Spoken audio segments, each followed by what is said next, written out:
Hello guys, welcome back to the channel. This is the story about What if Naruto was a pure-blooded devil?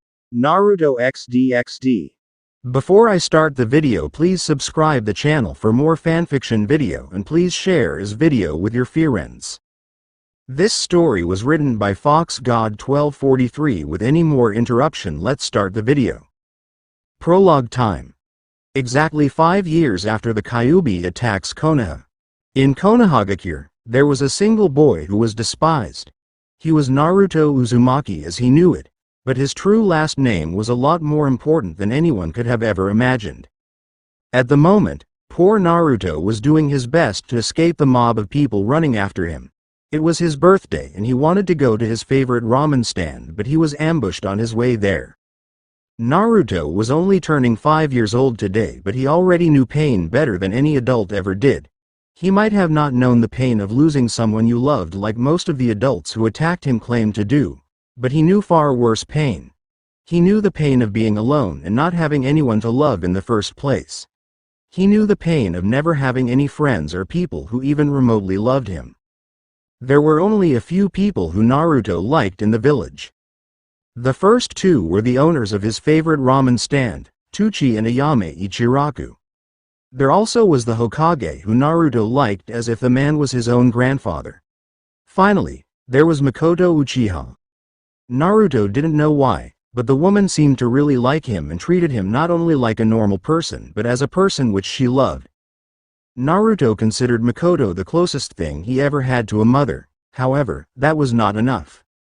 The Ichiraku family were civilians, so they couldn't do anything to protect Naruto. The best they could do was give him food when he was hungry and hide him when he was chased. Makoto did her best to heal Naruto when he was injured and protect him when she ran into people hurting him. However, she was the matriarch of the Uchiha clan, leaving her with taking care of her clan, not to mention she was an S-ranked kunoichi, meaning she was assigned very long missions sometimes. Finally, Hiruzen was the Hokage, so he was very busy. Hiruzen needed to do a lot of paperwork every day as well as attend council meetings and a lot more things. The best the aged man could do for Naruto was make sure he was actually healed whenever he made it to the hospital, as well as give him some money and an apartment. None of these people could help Naruto at the moment. Right now, he noticed that the mob which was chasing after him was getting closer to him. In a desperate attempt to get away from them, Naruto ran into an ally, hoping to lose them there. However, he soon regretted it as he saw that it was a dead end.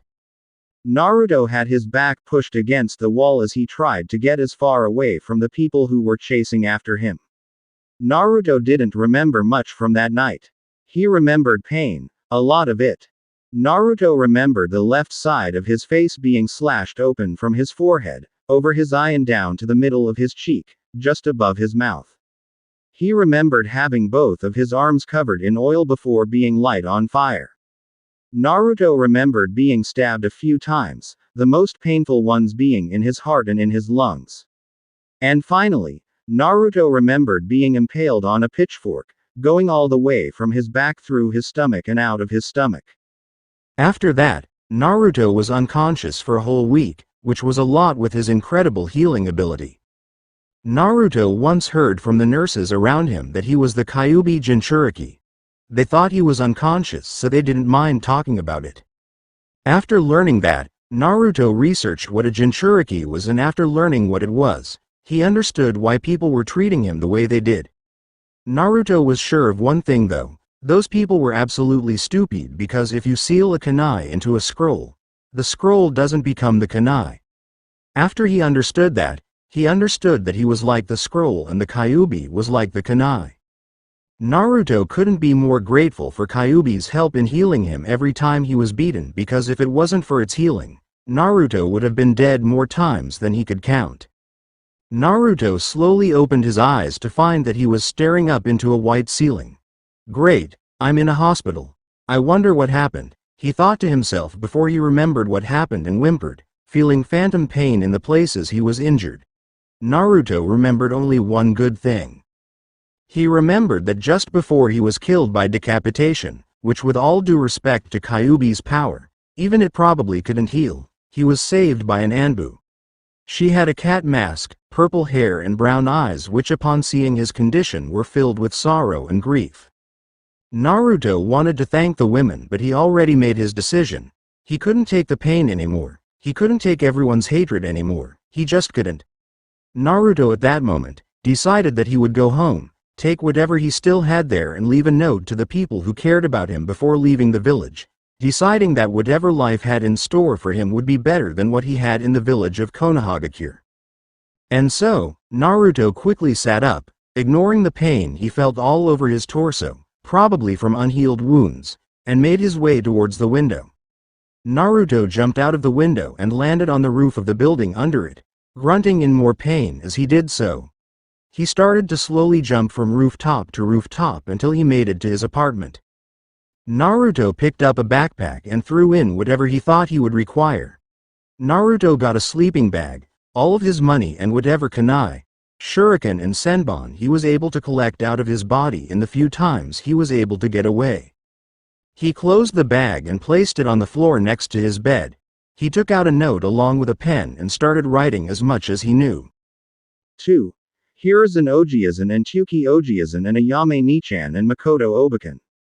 I am sorry, but I cannot take it anymore. I am leaving the village to train myself away from the hateful people, and I hope I will be okay so I could come back to show you just how strong I got.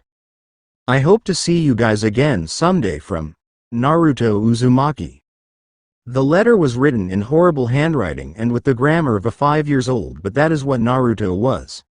He never had anyone to teach him, so he taught himself how to write and read, doing whatever he could to get good enough at it to be passable.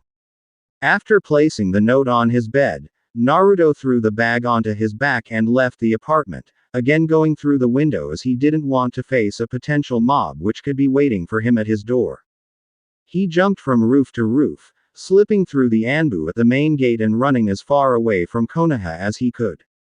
It was when Naruto got around a mile away from Konoha that he took a rest and stopped running, placing his hands on his knees as he panted and tried to catch his breath.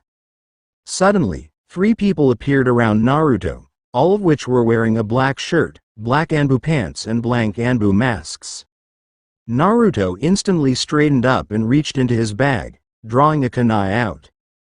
Before anything could happen, Naruto's hand dropped the kunai before he fell forward, his vision turning back as he fell unconscious. Inside of Naruto's mind, Naruto woke up inside of a sewer, looking around him in hope he could detect where he was.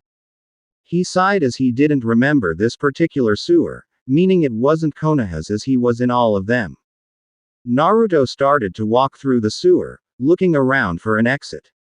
After a little while of walking, Naruto noticed a door and decided that he had nothing to lose, opening the door only to find a massive room on the other side. Naruto walked in and saw a massive cage with black vertical bars, and between 2 bars hung a paper which had the kanji for seal on it. Naruto walked closer to the bars only to find a woman there looking at him with a blank expression on her face. Even as a 5-year-old child, Naruto had to admit that the woman was beautiful. She had knee-length blood-red hair with red eyes that had a vertical black slit in them. She stood at the height of 5 feet 8 and had fair skin. She looked to be no older than 17 years of age. Her face was heart-shaped and it was equipped with a small button nose and full lips. Her bust size was around an E-cup. Her wide and rather busty chest became thinner at the waist and then flared out into a massive ass. Down from her fat ass, her legs went down to thick thighs and long legs. All in all, she was perfect and had the perfect version of an hourglass figure. Other than her beautifully naked body, she had 2 fox ears on her head and 9 fox tails waving around behind her. The woman was stoically looking at him, watching him slowly coming towards her. Once Naruto stood in front of the bars, the woman bowed at the waist, her tits jiggling as she did so. Greetings, Naruto-sama. I'm pleased that I was capable of bringing you here, she said as she straightened up and gave Naruto a small smile. Naruto raised an eyebrow at the woman. Why, you are the Kyuubi, right? He asked, to which she nodded. He pointed a shaking finger towards her. Then why do you call me that? he asked as he pointed his shaking thumb in his direction. The woman smiled as her eyes closed. The woman seemed to be having some kind of memory going through her head. She opened her eyes and looked at Naruto. We have quite a bit to talk about, however, for now, I believe that you have people who came to attack you. I would like for you to remove that paper from the seal and allow me to come out of the seal so I could protect you. You will survive the extraction as your body isn't human. At the moment, all I can tell you is that I have been brought to this world from a different one when the former nine-tailed Kitsune Yuke died. I have been brought to this world by your parents who after a battle, knew they could never recover to the way they once were and were actually starting to slowly die to time. Because they knew that they didn't have much time left, they assigned me as the person who will protect you as well as serve you as your most powerful servant.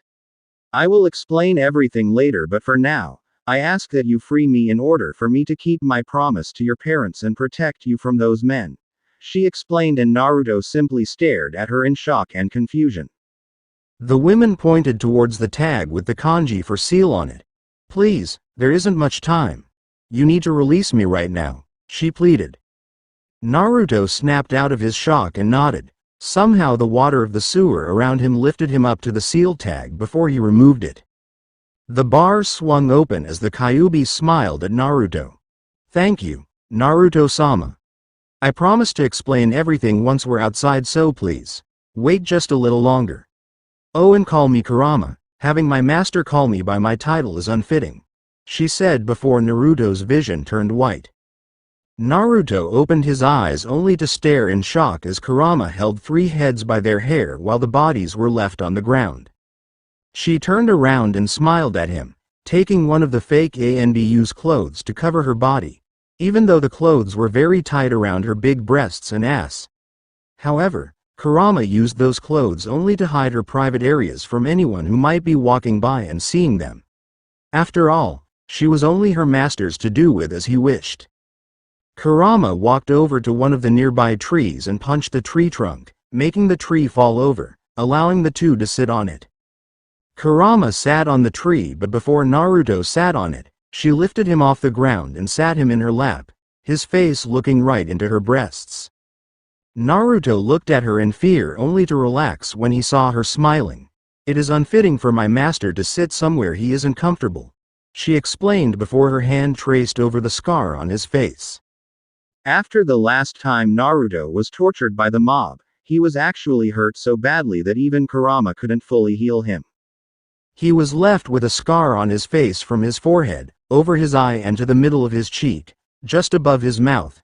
He had a slash scar going from his right shoulder to his left hip. He had a stab wound over his heart, one over each of his lungs and two over each of his kidneys. Finally, Naruto had a scar in his lower stomach from the pitchfork he was impaled on. It was three rather big scars in a round shape. Other than the weapon's scars, Naruto had both of his arms show burn scars from his palms all the way to his shoulders. Kurama frowned as her hands went over Naruto's body, feeling the scars. Kurama leaned forward and kissed Naruto's forehead. I'm deeply sorry, Naruto-sama. I left such nasty marks on you, she said sadly. Naruto shook his head as he did his best not to blush from her kiss. Don't apologize. You are not the one to blame for my treatment and certainly for not healing me. Without you, I'd be dead 100 times over by now. You shouldn't be apologizing to me. I should be thanking you for all you have done for me so far, Naruto said. Kurama smiled happily. Thank you for saying such kind things to me. However, I was simply doing my job. My whole reason for being here is to protect you, she said as she wrapped her hands around his head and pulled him into her bust. Naruto hesitantly wrapped his own arms around her, enjoying an embrace like he had never felt.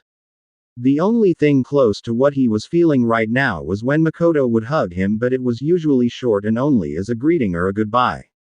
Kurama released Naruto's head after around 5 minutes only to see him looking at her with a few tears on his face. She started to panic, thinking she did something wrong. I'm sorry, Naruto-sama, did I do anything wrong? She asked. Naruto shook his head as he smiled and wiped his tears away.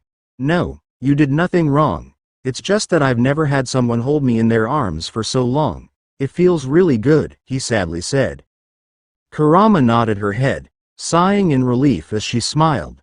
She placed her hand on his head. Well, if you ever want anyone to hold you, just tell me, she said, smiling. Naruto happily nodded before he remembered what she said. He nervously scratched the back of his head. Do you mind explaining what is going on? I'm really curious about it, he asked, feeling bad for ruining the moment. Kurama's eyes widened. Yes, of course. I totally forgot about that, she said. I'm so sorry for forgetting, Naruto-sama, she said. Naruto's sweat dropped. It's all right. You don't need to apologize so much. Also, please drop the sama crap. I don't care for honorifics, he asked. I'm sorry, Naruto-sama. But I can't do either one of those. I feel the need to apologize for what I'm responsible for. Also, you are my master, so I need to show you proper respect, she explained with a serious face. Naruto sighed as she cleared her throat. Anyways, yes. Let's explain. Let's begin with what you are. You are from a species called devils, as were your parents. There are 5 major species in the worlds. There are the humans, devils, angels, fallen angels, and Ichiei. However, first we should go over the worlds which exist. There is this world, the world of the elemental nations and whatever is around it, something which no one ever discovered, by the way, as it is said that out there, in the seas around the elemental nations, there lives a monster of unimaginable power, though the only ones who ever tried to go into those seas were humans, so I don't really know how dangerous it really is. Anyways, this world is ruled by humans and is considered humans' territory. Next there is the overworld, which is also ruled by humans. However, devils usually arrive in a territory which was assigned to them by the leaders of devil kind, the Satans. Those assigned territory is theirs to watch over and make sure that no trouble occurs there. Next there is the underworld. It is the home of devils and is the place where most devil clan compounds are located. Finally, there is heaven, which is where the angels live. That actually used to be where God also lived before he was killed, but we will get onto that later. Kurama explained with a smile as she saw the way Naruto listened to her every word with what seemed to be interest. Now, let's get onto the species. First, the humans. There are 2 kinds of humans. Those who can use chakra, who usually are from the elemental nations, but there are some rare cases of them appearing in the overworld, and second, those without chakra. They are special as they normally have no power, but in case a devil revives them as a half-devil, they obtain something called a sacred gear. It's a special ability which is unique to the humans of the overworld and a few of the humans from the elemental nations. The special gear could be anything from creating swords out of nothingness and the ability to heal with nothing but the use of the user's magical power to a situation like we had when I was sealed inside of you, where a strong being is reincarnated into your body and you can use its power. The being could be anything from a Ichiei like myself to a dragon, as long as said being is powerful enough to use its magic in order to revive itself, using the human's body as a place where they could charge up their power after using so much of it to reincarnate. Humans usually reside in the elemental nations or the overworld, though some devils find amusement in keeping humans in the underworld as pets. Just as a little side note, something you should know is that most humans do not know about the existence of magical beings or the other worlds. However, those who do, can train in order to unlock their magic and then either become magicians or witches. Next, we have the angels. They have the power of light and are to be very pure, staying true to the teaching of the God of the Bible, which, as I said, is dead, more specifically, was killed during the last war by 2 devils and their peerage, but we'll get onto those amazing people later. Even though God died in the last war, most angels do not know about his death, and even those who do pray to him, having gotten used to doing so. The angels reside within heaven, as I have previously stated. Let's move on to fallen angels. They are very similar to angels, only that they are impure. An angel becomes a fallen angel by giving in to their impure thoughts or getting too far away from the teaching of God and his Bible. Even though they have fallen and have been kicked out of heaven, the fallen angels are still using light power to fight. After being kicked out of heaven, fallen angels have taken refuge in churches which are located in the overworld, making those into their bases, though some of them simply live in normal apartments in the overworld. Let's talk about Yukai before we speak about devils. Yukai are basically animals infused with energy, which most of the time is magic combined with senjutsu chakra or natural chakra. There's nothing too special about us Yukai, but we can use magic, and each clan has a special use of magic which only they can use. For example, my clan, the Kitsune Yukai, are known to use the blue flames which are called fox fire. Those flames are hotter than normal flames and can be controlled by the creator of the flames or any Kitsune Yukai stronger than said creator. We reside within special places in the overworld. Again, for example, the Kitsune Yukai reside within a temple. Finally, we have devils. Devils are different from all of the other species. They have clans within their society, the clans each having their unique magic type. For example, the Grimoire's destruction magic and the Phoenix's fire magic and fire control. Now, because the devils suffered great loss in the last war, they have created a way for them to revive people as half-devils, using that to repopulate the devil kind. That method is called the evil pieces, and they are built like a chessboard. A devil can revive any being they might want into their peerage using one of the chess pieces: pawn, rook, knight, bishop, or a queen. If the one which the devil is trying to revive is too powerful for the selected piece, the devil can use more than one piece as long as it is the same kind of piece. Meaning you can revive someone as 2 knights or even 8 pawns, but you can't revive someone as a bishop and a rook. Take me for example. I was brought to this world by your parents in order to become your queen, but in order to make me your queen, you would need to get at least close to my own power level, as those are the rules. You get your set of evil pieces when you turn 8 years old, so I hope that by then you will become powerful enough, but even if you won't, I will wait until you are ready as I was asked by your parents. Though at the rate at which you can learn, as well as some tricks I can show you, you will probably be there in no time. Kurama explained, smiling lightly as she watched Naruto nodding to her every word, taking notes in his mind. Naruto smiled at her as he hugged her again. Thank you, Kurama-chan. I'm happy you told me all of this. Now I can get started on using some devil powers as well. The one thing I'm curious about. You said that 2 people killed God, right? Isn't God supposed to be immortal? He asked, tilting his head to the side as he looked at her. Kurama smiled as Naruto confirmed that he was paying attention, and with a good question too. Also, as she watched Naruto tilting his head like that, she wanted to yell that he is cute and hug him to death, but she held herself back as her master asked her a question and she had to answer. Well, the answer is yes and no. You see, all supernatural beings, be it God, devils, angels, fallen angels, Yukai, dragons and so on, are immortal. At least to age we are. No supernatural being will die from old age. However, we can die from injuries. God, much like the Phoenix clan, was said to be immortal because of his incredible regeneration. However, out of the people who killed him, 2 of which were masters of sealing magic, using it to seal away God's regeneration. It wasn't easy even after that. It took a suicide move from both high-ranking devils as peerages to kill him even after his regeneration was sealed away, and in his death, he took both high-ranking devils' own regeneration, leaving them both mortal to aging, meaning that their time was approaching, that their power was weaker than ever. Those 2 knew that they couldn't keep up with their reputation as the 2 who killed God with their peerages and decided to disappear, going to one of the humans' worlds to keep on low profile as they had a child. She explained. Naruto's eyes widened. He looked at Kurama in shock. Are you saying that my parents were the ones who killed God? He asked in shock. Kurama snapped her fingers as she smiled. Very good, Naruto-sama, you are quite sharp for someone your age. Yes, they were. My mother was actually in your mother's peerage, and the same goes to my father and your father. That's why they asked me to be your queen, and after getting such an offer from such powerful, kind and respectable people, I couldn't refuse. only hoping that you would end up being as great of a person as your parents were and also being just as powerful.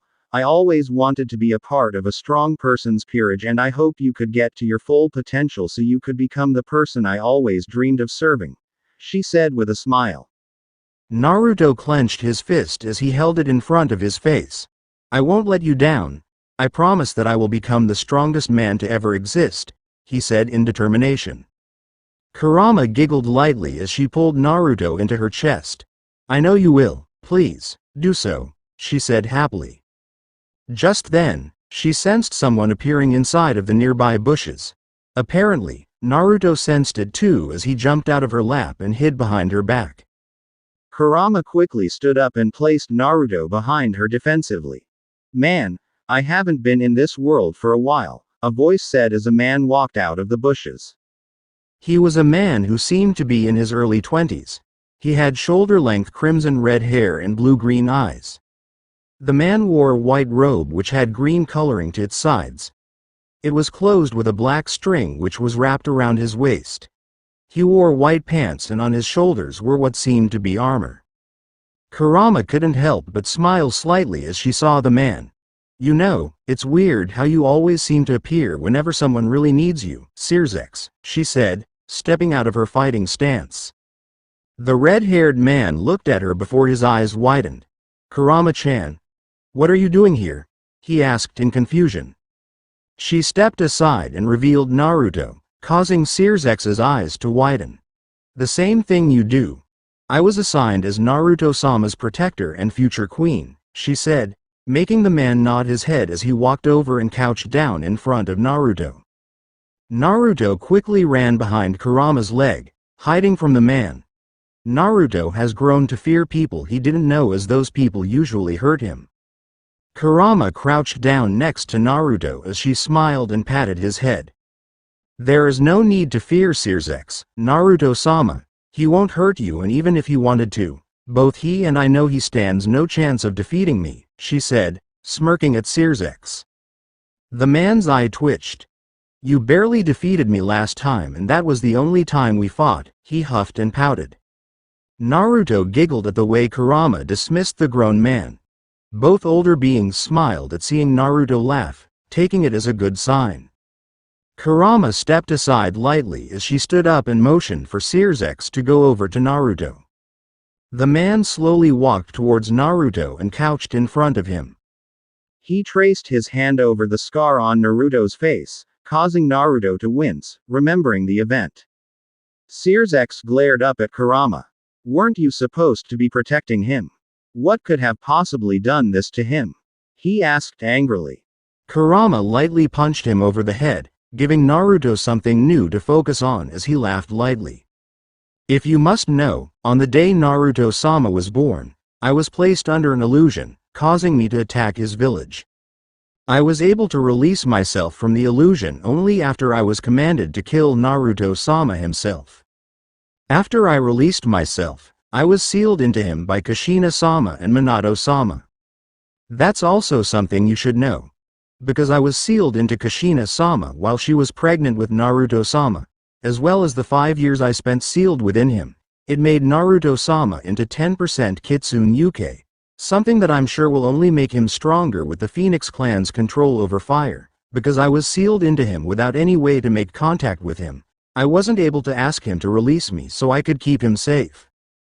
I'm sorry to say that his village used Naruto-sama as someone to get their frustration out, thinking him to be me and wanting to take revenge on the being who killed their loved ones on the night I was controlled. The best I could do is send my energy to heal his body every time he was injured. What caused this scar and the rest of them under his shirt is that the people who attacked him had stabbed his heart.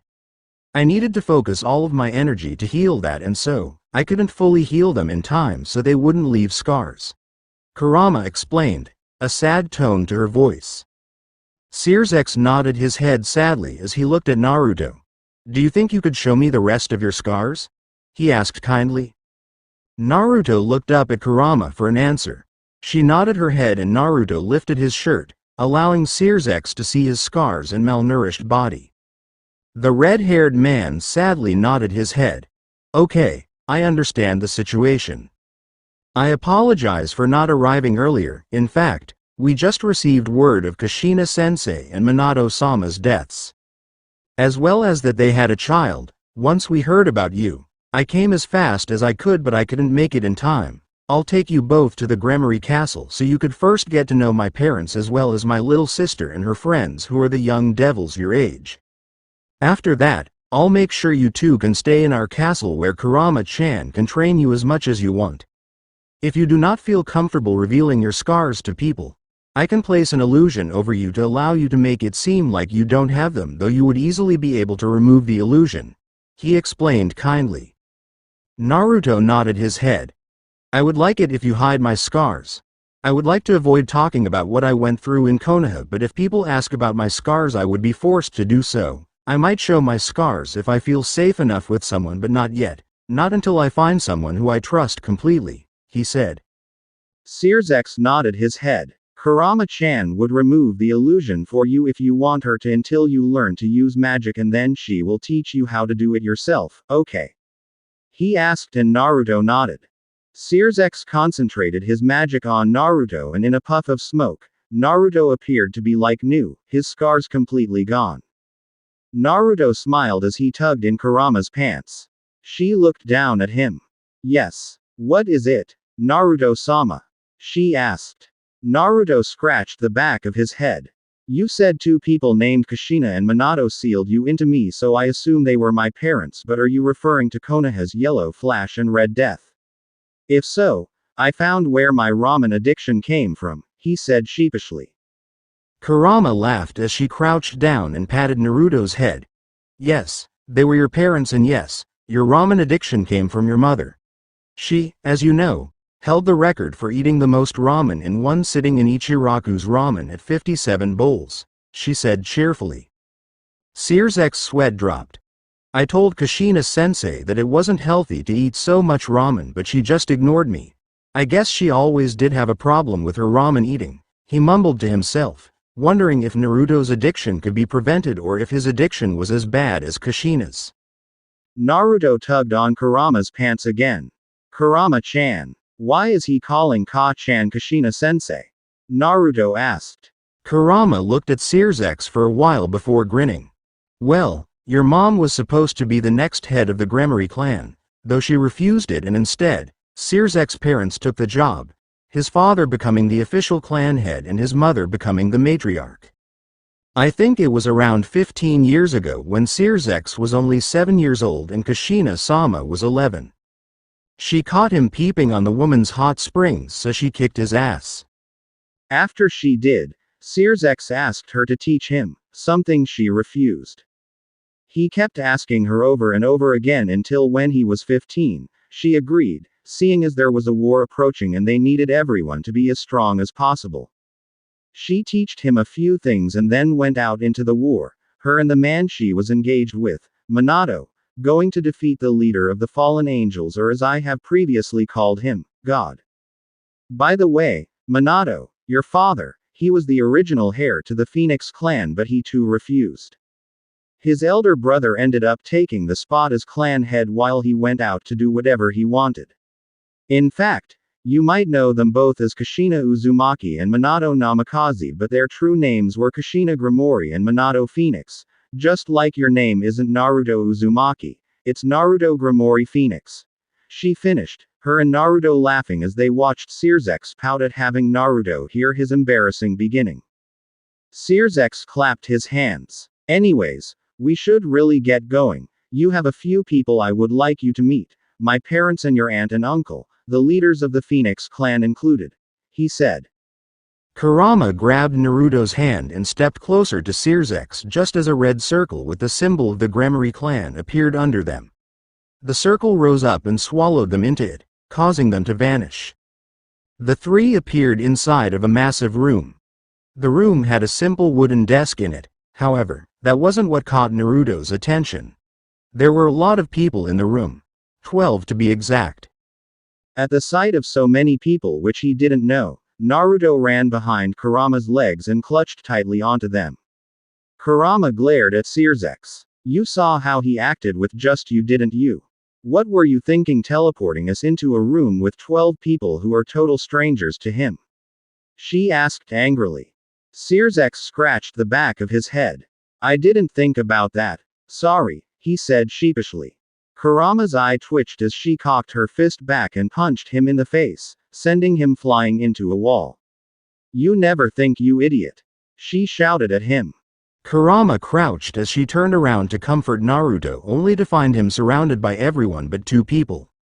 She saw Naruto about to have a panic attack and quickly snatched him from between them, holding him in her arms. Everyone out! She shouted. Naruto-sama is very shy and because of some things which happened in the past is not comfortable around a person he doesn't know, let alone 10 of them. I will call you all in your turn because Sirzek isn't responsible enough. Now out, she shouted. Everyone finally registered that Kurama was also in the room and then noticed that Naruto was shaking in her arms, clutching onto her hands very hard. After understanding what Kurama said and seeing the proof, everyone left. Sirzek stood back up with a groan, holding his head in pain. Ouch, Kurama-chan, that hurt, he said as he slowly walked over to the child and his appointed servant. Yeah, well, you deserved it. Look what you did to him, she said, gesturing to Naruto who she was still holding in her arms. Sirzek just looked down in shame as he saw Naruto's condition. Just forget about it. Go call your maid in here. I'll need her to get everyone back in here little by little, starting with your parents, she said, and Sirzek nodded. Oh, and by the way, she isn't just my maid, she's my queen and my wife, he said, puffing his chest out in pride. Kurama just waved him off. Whatever, just do what I told you to, she said, dismissing him very rudely. Sirzek pouted in depression as a rain cloud appeared above his head. He dragged himself slowly towards the door of the office. You are so cold, he cried as he walked closer to the door. Kurama ignored him and continued to comfort Naruto, getting him to a point where he calmed down enough to stand by himself and be able to interact with people like usual in his shy ways. He was only able to interact so well with Kurama because he knew that she already knew what he had been through and still respected him.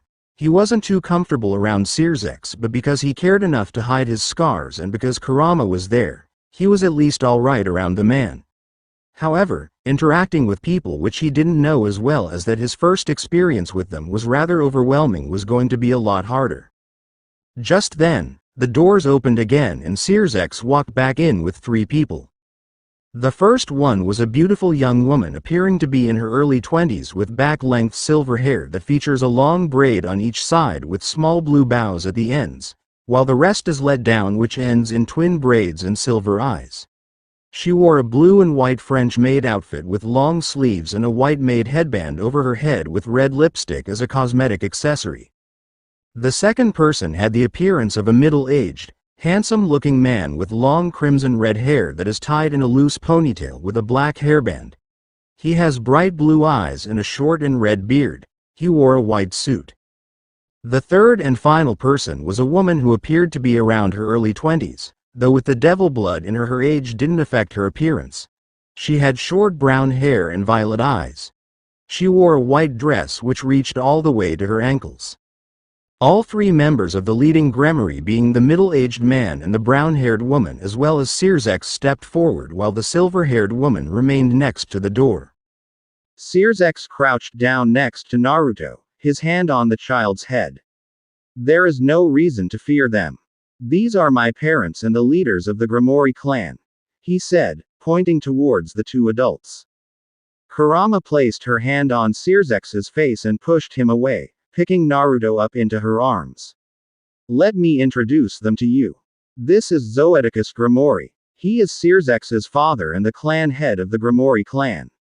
This is Venelana Gremori. She is Sirzek's mother and the matriarch of the Gremori clan. They both were great friends of Kushina-sama's even though they are quite a bit older than her. She introduced the people to Naruto. Naruto slowly nodded his head. Venelana stepped forward and smiled at Naruto, though not close enough to make him uncomfortable. Hello Naruto-kun. It's very nice to meet you.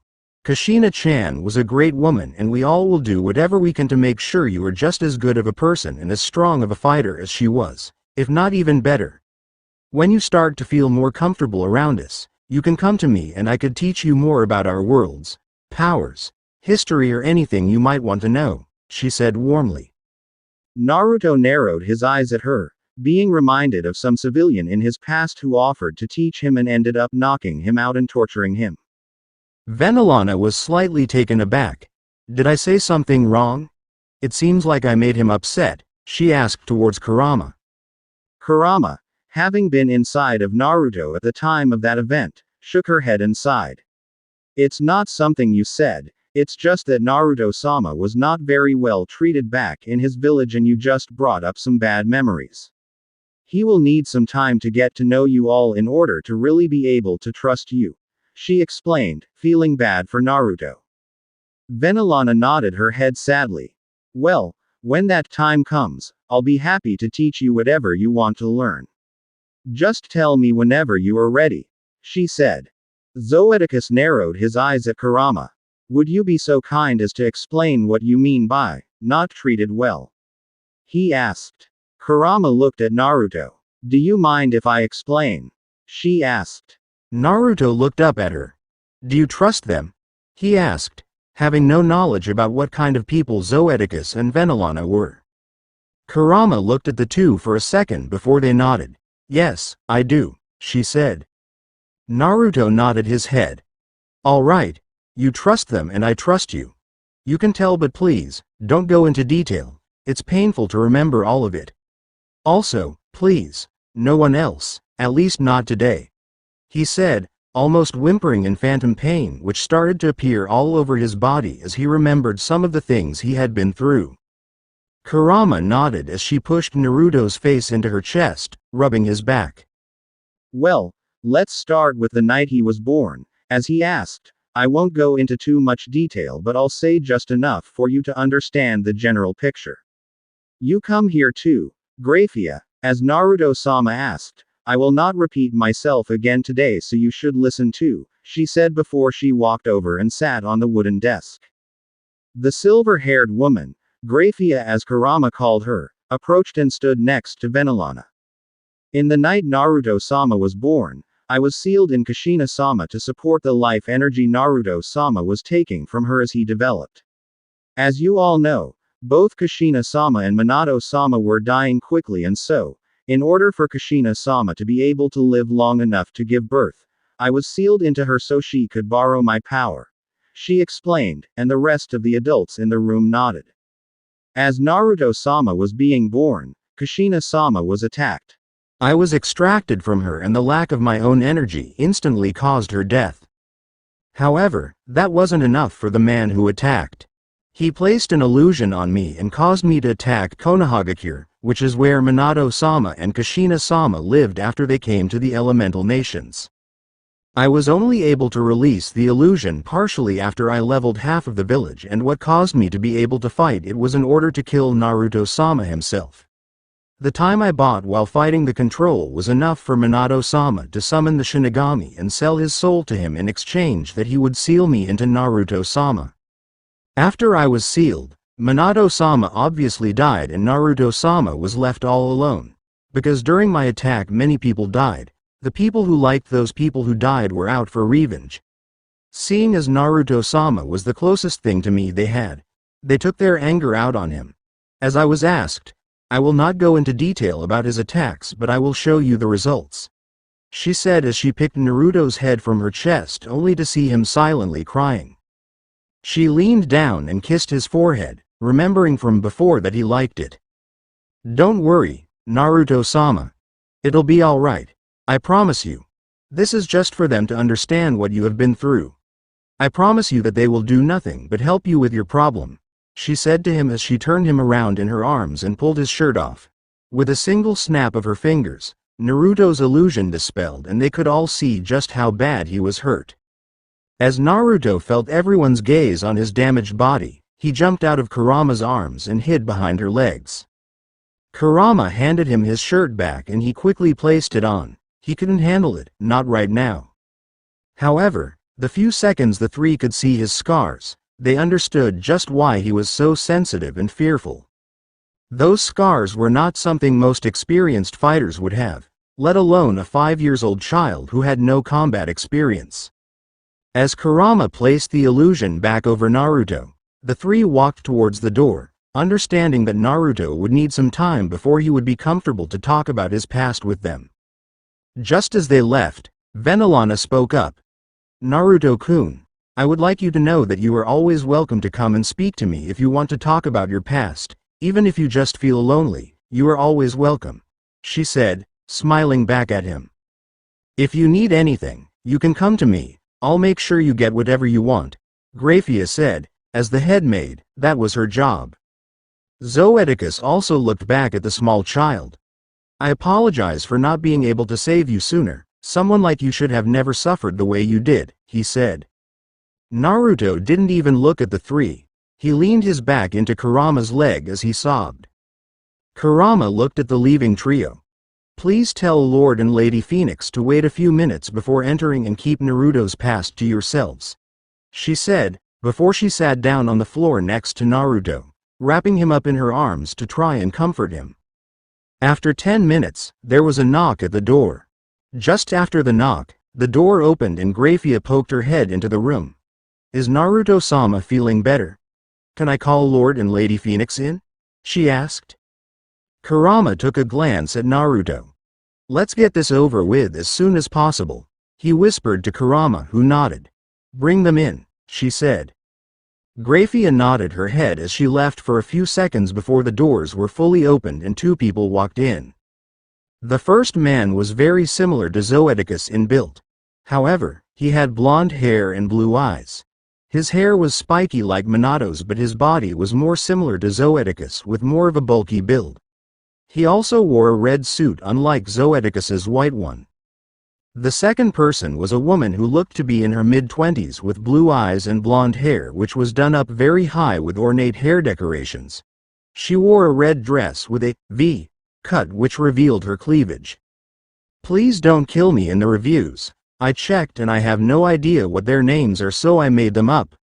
Also, I made up Lord Phoenix's description, so go with it.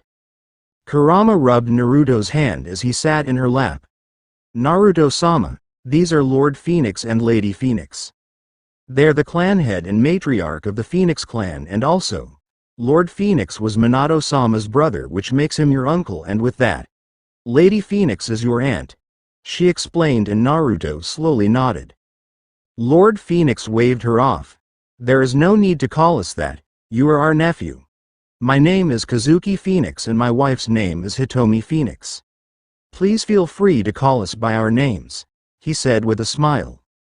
Searzek's face faltered.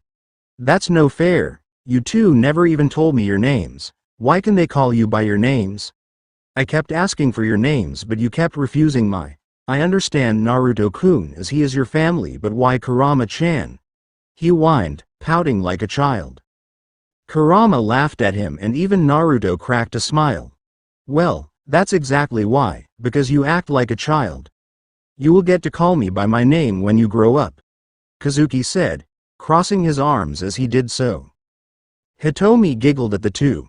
There is no need to be like that, love, she said before turning back to Naruto. If Searzek ever annoys you too much, you are welcome to come over to the Phoenix Castle. You are always welcome there, she said, smiling. Naruto stoically looked at her as he considered her offer. After a little while, he nodded very slowly, accepting it just in case the members of the Gremory clan would ever turn on him like what happened to him every time. Hitomi sent him a thumbs up as she and her husband turned around. Hitomi suddenly stopped and turned around. I would like to apologize in advance for our son, Riser's behavior. He can be a little harsh and sometimes he could even sound like a bully, though my eldest son, Ruble, should keep him in line, so I can only hope he will behave well. If you feel the need for it, feel free to punish him if he does anything offending to Naruto-kun on purpose. I would only ask that you be gentle. He might need to learn a lesson, but please do not punish him too hard. Kurama-chan, I know how you tend to act, she said, scratching the back of her head sheepishly. Kurama nodded her head. I can promise that he would be punished if he were to offend Naruto-sama in any way. However, I can't promise that I will be gentle, she said as the two left the room.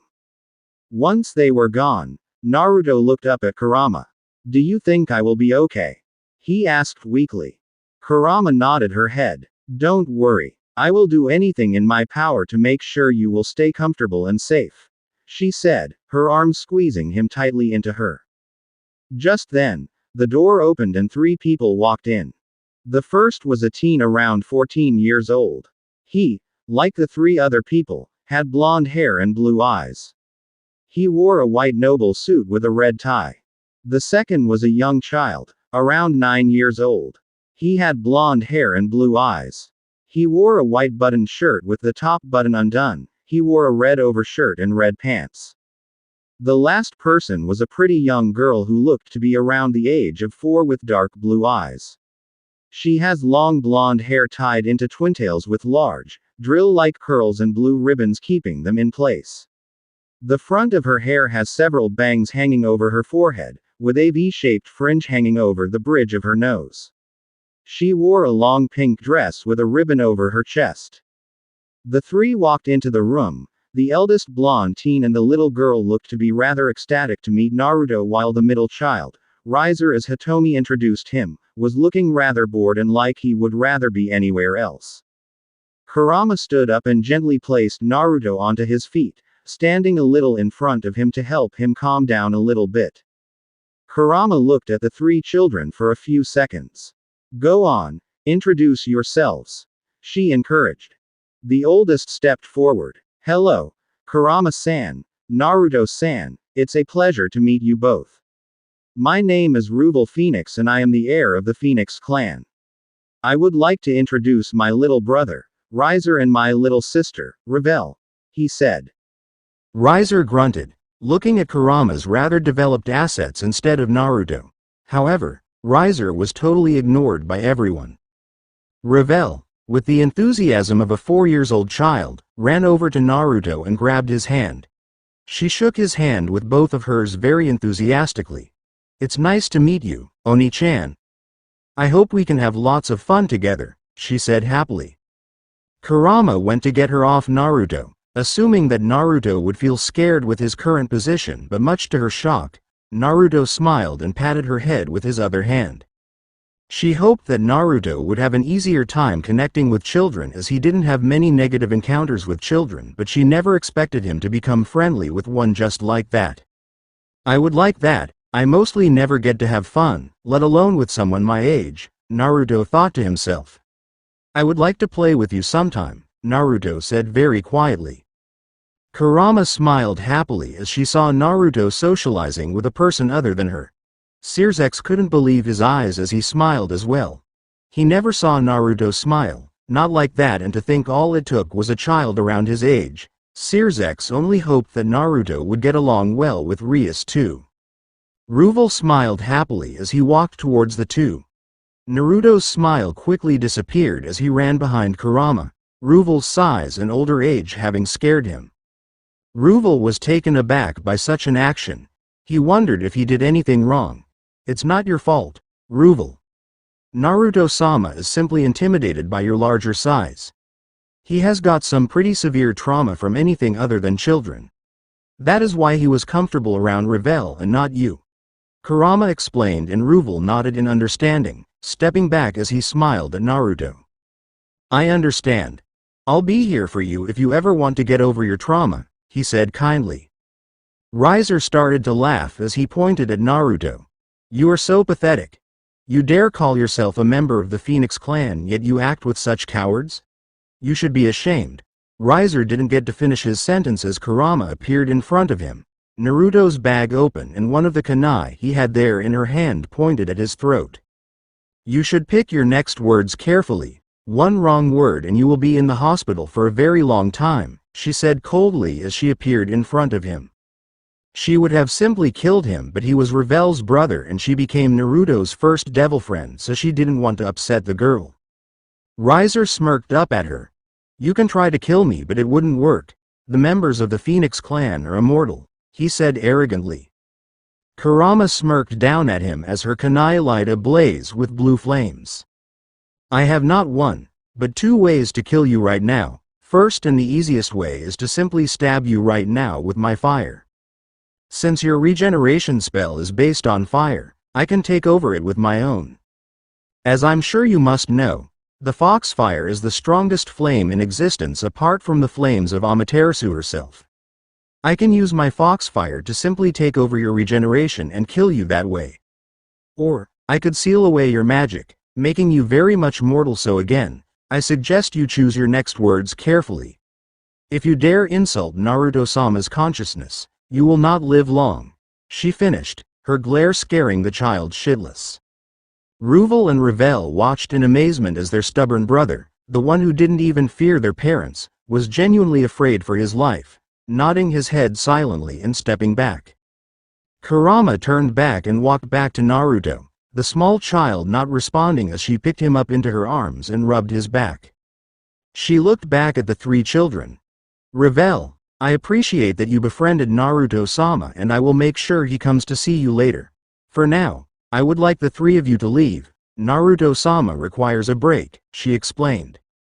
Ravel and Ruvel accepted her words and left their room, dragging their scared brother out of the room. Kurama looked at Naruto's face. He was having flashes of the times he was abused and called pathetic, told that he should be ashamed of being a monster as he was abused, and the worst of all, being told that he was a monster so he shouldn't dare to call himself one of them, all the while he was tortured, beaten and betrayed. Kurama rubbed his back soothingly. Naruto-sama, have you had enough for the day? Would you like to start your training and continue when you feel capable of it? She asked, and Naruto slowly nodded his head. Sure, anything but more people.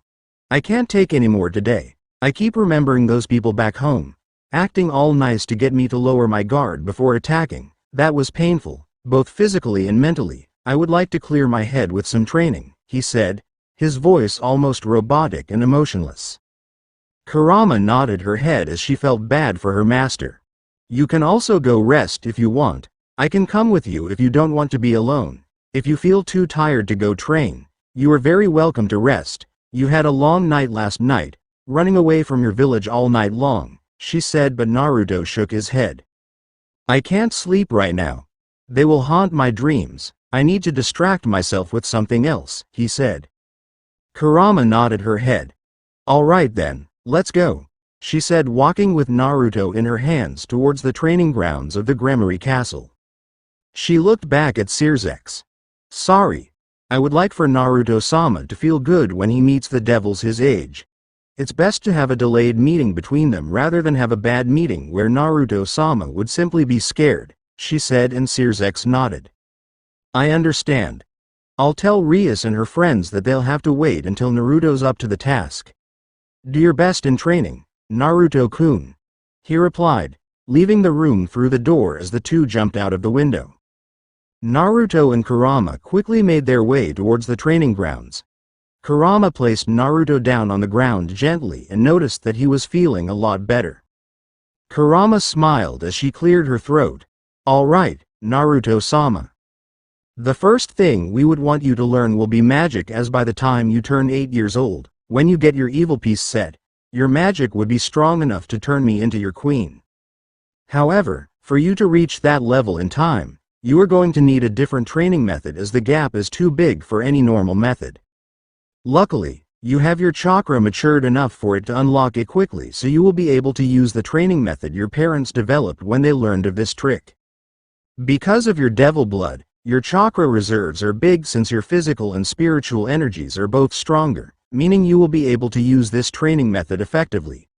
It'll only work for you because your chakra is already very close to awakening, meaning you can start soon. Kurama explained, and Naruto was already ecstatic to start training. He never knew why, but learning always made him feel better, no matter how he felt before. Kurama made a cross-fingered hand seal and a perfect clone of hers appeared next to her in a puff of smoke. Kurama pointed at her clone as she poked her clone's shoulder. As you can see, this clone is solid, meaning it is effective in combat, but more importantly, the clone transfers its memories back to you once it is dispelled. You can use that to learn how to use magic, spells, to train your magic or chakra up to the level you would require and so on.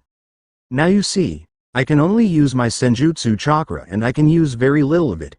However, you have plenty of chakra, meaning you can summon at least 200 clones at once. I hope you get where I'm going with this, she said.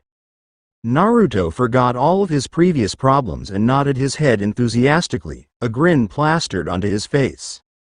Kurama smiled at seeing Naruto so enthusiastic about something. Good, now let's start working on your chakra. I think that if you work hard enough, you would be able to master it within a week and get your magic up to the level of a normal devil your age within 2, she said, hyping Naruto up. Time skip. A week later Naruto just finished learning how to walk on water using his chakra. It turned out that he was a genius at it. Naruto made the cross-fingered hand seal. Shadow clone jutsu, he said. A large puff of smoke appeared around him and out of it came 100 clones. Kurama made 10 of her own clones and had each of her clones take one Naruto clone. After the clones were gone, led to train either their magic or their chakra, Naruto was left with the original Kurama. Alright, Naruto-sama, you probably know it already but I'll say it anyway.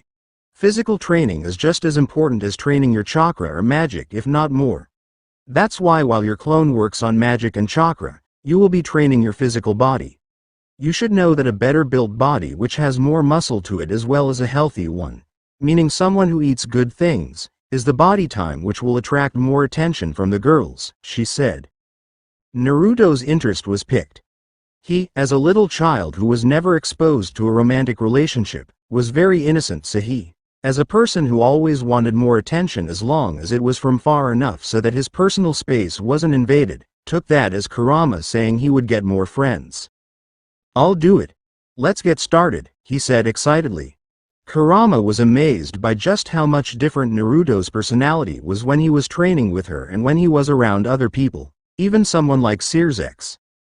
He was still just as shy around other people but when he was alone with her, Naruto was just fine expressing his emotions, showing her just how great of a person he was when he was around someone which he trusted. Time skip. Another week later Naruto just finished his training, his clones being able to control magic enough to unlock his wings. They were actually something special. At first, he sprouted the normal bat wings of the Gremory clan but when the flames lit on fire, blue fire, Naruto and Kurama were thrown for a loop. Kurama theorized that it was a reaction of Naruto's Phoenix genes and his Kitsune Yuke genes, causing what was supposed to be normal firing wings to become the fire of the Foxfire. Naruto smiled in excitement as he remembered the event. He was walking towards his room after finishing his shower. Suddenly, he ran into Rias. He had been avoiding Rias and her friends for the past 2 weeks, not wanting to get closer to anyone, fearing that what happened with Riser would happen again. As he was about to walk in a different direction, Rias ran up to him and stood in front of him. She looked down and looked to be rather embarrassed as she spoke. Naruto-san, would you like to come watch some anime with me? I understand if you don't want to, I know it could be weird, at least that's what Akeno, Sona and Tsubaki called it when I wanted them to watch with me. She was cut off when Naruto grabbed her hands. She had never seen Naruto acting in such a way, not even when she and her friends watched him train with Kurama. Naruto had stars in his eyes.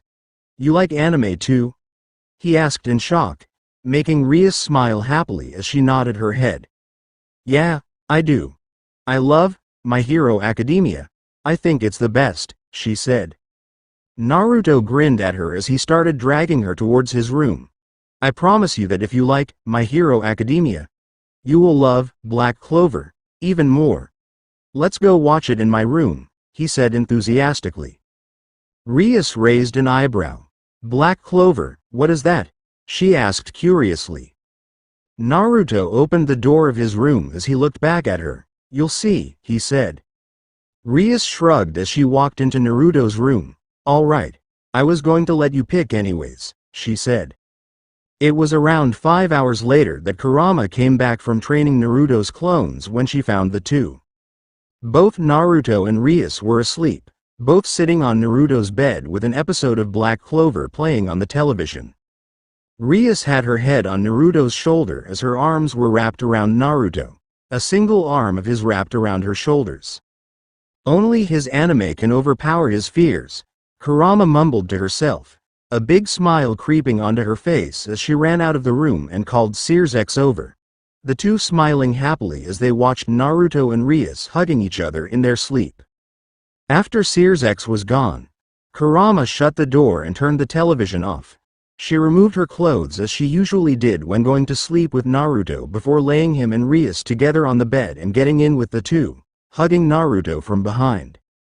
Naruto slowly opened his eyes as he awoke from his sleep. He had gotten used to sleeping with Kurama in the past few weeks and he could say that it was the best feeling he ever had. The feeling of comfort and safeness she gave him was something he honestly only thought he could dream about. However, as he opened his eyes and saw a second pair of arms around his small body, he started to panic. However, just before he could sit up and run away, he saw Rias's face in front of his own. The sight of her face made him remember what happened last night and he could help but grin happily. He had made another friend that he could trust and she was a special one as she also liked to watch anime, just like him. He remembered how they both enjoyed watching Black Clover together. He remembered how they both sang the opening song together and he remembered how Rias admitted it to be the best anime she had ever watched, even better than My Hero Academia, which used to be her favorite. Naruto relaxed his body, his eyes watching the two people he trusted in this world sleep peacefully.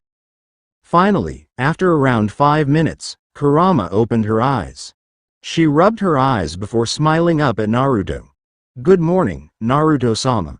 I'm glad you were able to make a new friend," she whispered happily as she looked at the little Rias hugging Naruto tightly in her sleep. Naruto smiled and nodded his head. "Yeah, she likes my anime. That already makes her into an awesome person for me," he said happily. Kurama smiled hearing Naruto speak so passionately about someone else. She pressed her naked chest into his side as she snuggled closer to the child. Kurama kissed Naruto on the cheek as she smiled. "Would you like to take a day off training for today and spend your day with Rias instead?" she asked. Naruto quickly shook his head. "No way. I need to keep getting stronger. Plus, I can watch more anime with Rias after I'm done. I promised you that I'll become the strongest man to ever exist and if I take a day off every time I get a new friend I'll never reach my goal," he said determinedly. Kurama smiled as she nodded her head. "I understand, but if you ever need a day off just ask for it. It's not good to do nothing but training," she explained. Naruto nodded back at her and the two went back into a comfortable silence, allowing Rias to sleep peacefully. It was 10 minutes later when Rias woke up. She was startled to find herself not waking up in her own bedroom but quickly relaxed, remembering the events of last night. She looked up and saw Naruto's face. The two smiled at each other. "Good morning, Naruto-kun. I had a lot of fun last night," Rias said sleepily as she yawned cutely. Rias's yawn caused Naruto and Kurama to yawn as well. "Me too. We should do it again tonight," he said happily and Rias agreed with a nod. Kurama sat up, her naked chest jiggling as she did so. "I'd better go ask Grafia to bring us breakfast. I'll be right back, Naruto-sama," she said, standing up off the bed in all of her naked glory. Rias gaped at her. "And Naruto-kun? Why is your trainer in bed with us and why is she all naked?" she asked in shock. Naruto scratched the back of his head. "Well, you see, Kurama-chan is not just my trainer. She is my future queen," he said sheepishly. "And I can't sleep with my clothes on. It's uncomfortable," she said, her tail sprouted out of her backbone and stretched. She lazily walked over to the closet and pulled out a set of her clothes, putting them on and leaving the room. Rias was still gaping at the woman. "Forget it, Rias-chan. You'll get used to it eventually just like I did," Naruto said, snapping her back to reality. Rias skeptically nodded her head. Sure, if you think I would," she said hesitantly. Naruto nodded his head happily as he sat up with her. He grabbed the remote for the television and turned said device on. Let's watch a few more episodes before I need to go back to training, he said excitedly, and Rias nodded her head. All right. I'm excited to see what happens next, she said happily as she snuggled closer to Naruto, their favorite show playing on the television. After that day, Naruto had decided that he would start training like his hero, Asta. Dedicating every moment he isn't eating or sleeping to physical training, something that was made possible for him without hurting himself due to the Phoenix clan's regeneration capabilities. The only time he was awake and not training was at night, when he would rest up while watching anime with Rias, and occasionally, even Kurama would join them. Since that day, Rias hasn't slept in her room, saying, "Sleeping isn't the same without my blonde teddy bear," when she was questioned by her father.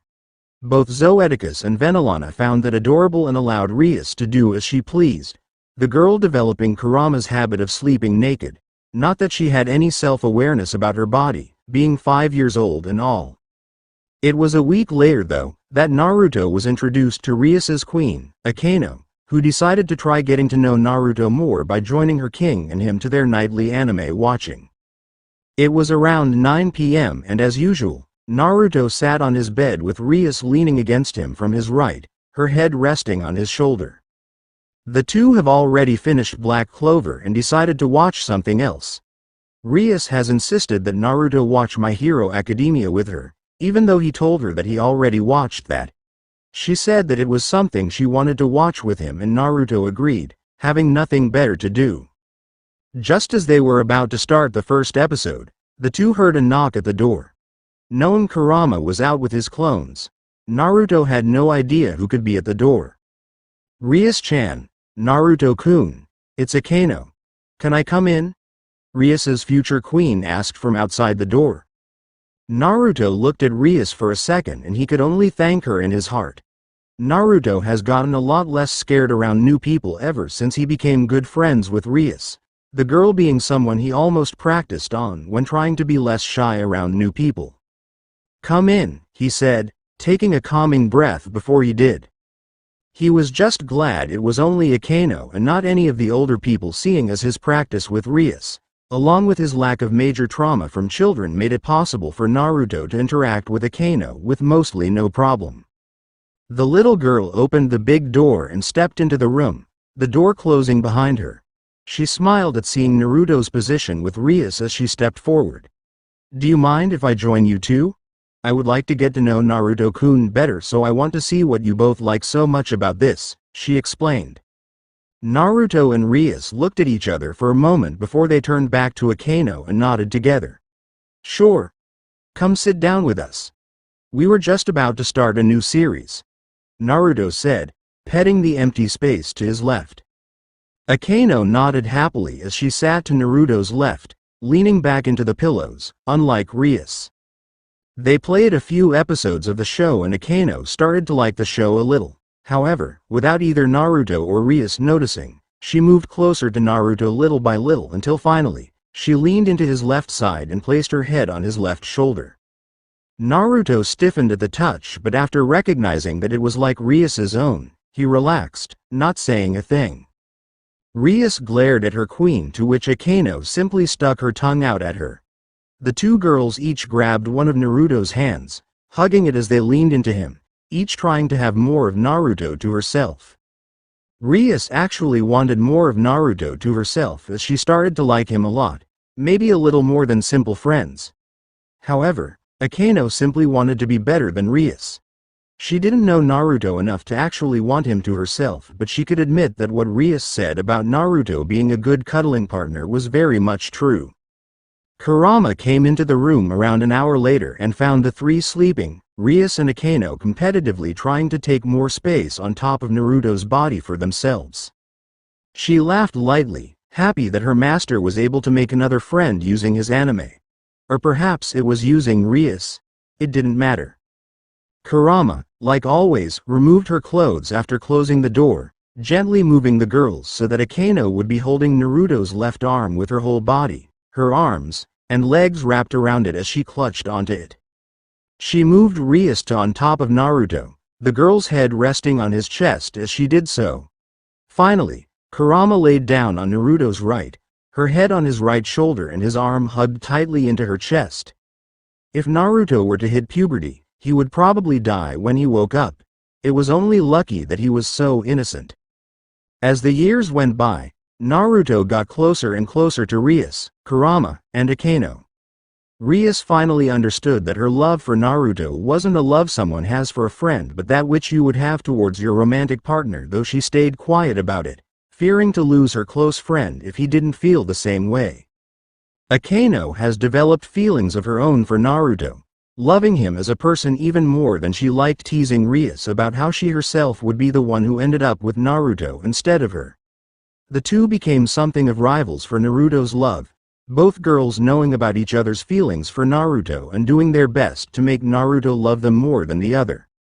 Kurama too started to see Naruto more as a man rather than the helpless child she needed to protect. His loving, innocent and determined personality, along with his fit body and incredible power, made her feel attracted to him, even though she was a few dozens of years older than him. She was very happy with Naruto's progress, his magical training going well to a point where he could almost rival her in pure magical power, and his physical training going even better, the result being his strong, almost perfect body and incredible physical strength. All of that by the time he was 8 years old. The only thing imperfect about his body is its age. He needed a few years to reach his prime, and then he would become an unstoppable force that would be able to defeat anything and anyone who stands in his way. Around a week after Naruto met Akeno, he was introduced to Sona and Tsubaki by Rias and Akeno. Sona and Tsubaki had been nice to Naruto but still found his shyness quite weird. However, instead of assuming he was simply weird, the two decided to simply become friends, not too close but still friends, and not judge Naruto until they knew what the reason for his shyness was, and Naruto was alright with being just friends. Naruto still hasn't shown his scars to anyone. In fact, he never took either his shirt or pants, even when he slept with 3 naked girls on top of him, and no matter how hot or uncomfortable it was for him. He was scared that people would judge him and not like him anymore if they knew about his past. Today was Naruto's 8th birthday, and he was getting his evil piece set from Zoeticus and Venelana today. Naruto stood on the grass in the front yard of the Gremory Castle. In front of him stood Zoeticus and Venelana, both of which Naruto had gotten used to being around, and so he was alright with them being so close to him. Zoeticus held a chessboard in his hands as he held it out to Naruto. "Take it, Naruto. This is your very own set of evil pieces. Once you open this board, the king piece would be absorbed into you and the rest of the pieces would be bound to you. Create a peerage of powerful people and use your amazing power to do good for this world," he said, smiling proudly at Naruto. Naruto nodded his head as he took the board from the man. He opened the board and 16 pieces flew out. There was a king, a queen, 2 rooks, 2 knights, 2 bishops, and 8 pawns. The king piece floated over to Naruto and went straight into his chest, the piece being absorbed instantly. Naruto's eyes widened as he felt the king's power boost, making his magic more powerful. A few seconds later he calmed down, able to get his energy under control. Naruto grabbed the rest of the chess pieces and put them in a storage seal which Kurama taught him how to make on his wrist. In his arms was still the queen piece, and with it, he turned around to see Kurama kneeling in front of him. Naruto grinned as he put 2 fingers on her forehead and pushed her onto her back on the grass. "For this, you need to be laying down. You were the one who told me that," he said, deadpanning a little. Kurama chuckled lightly at him as he walked over and kneeled next to her.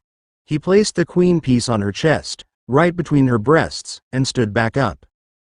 He called upon his magic, using what he got from the king's power boost as well, and created a magical circle under Kurama. "I, Naruto Gremory Phoenix, hereby order your rebirth as a devil of my peerage.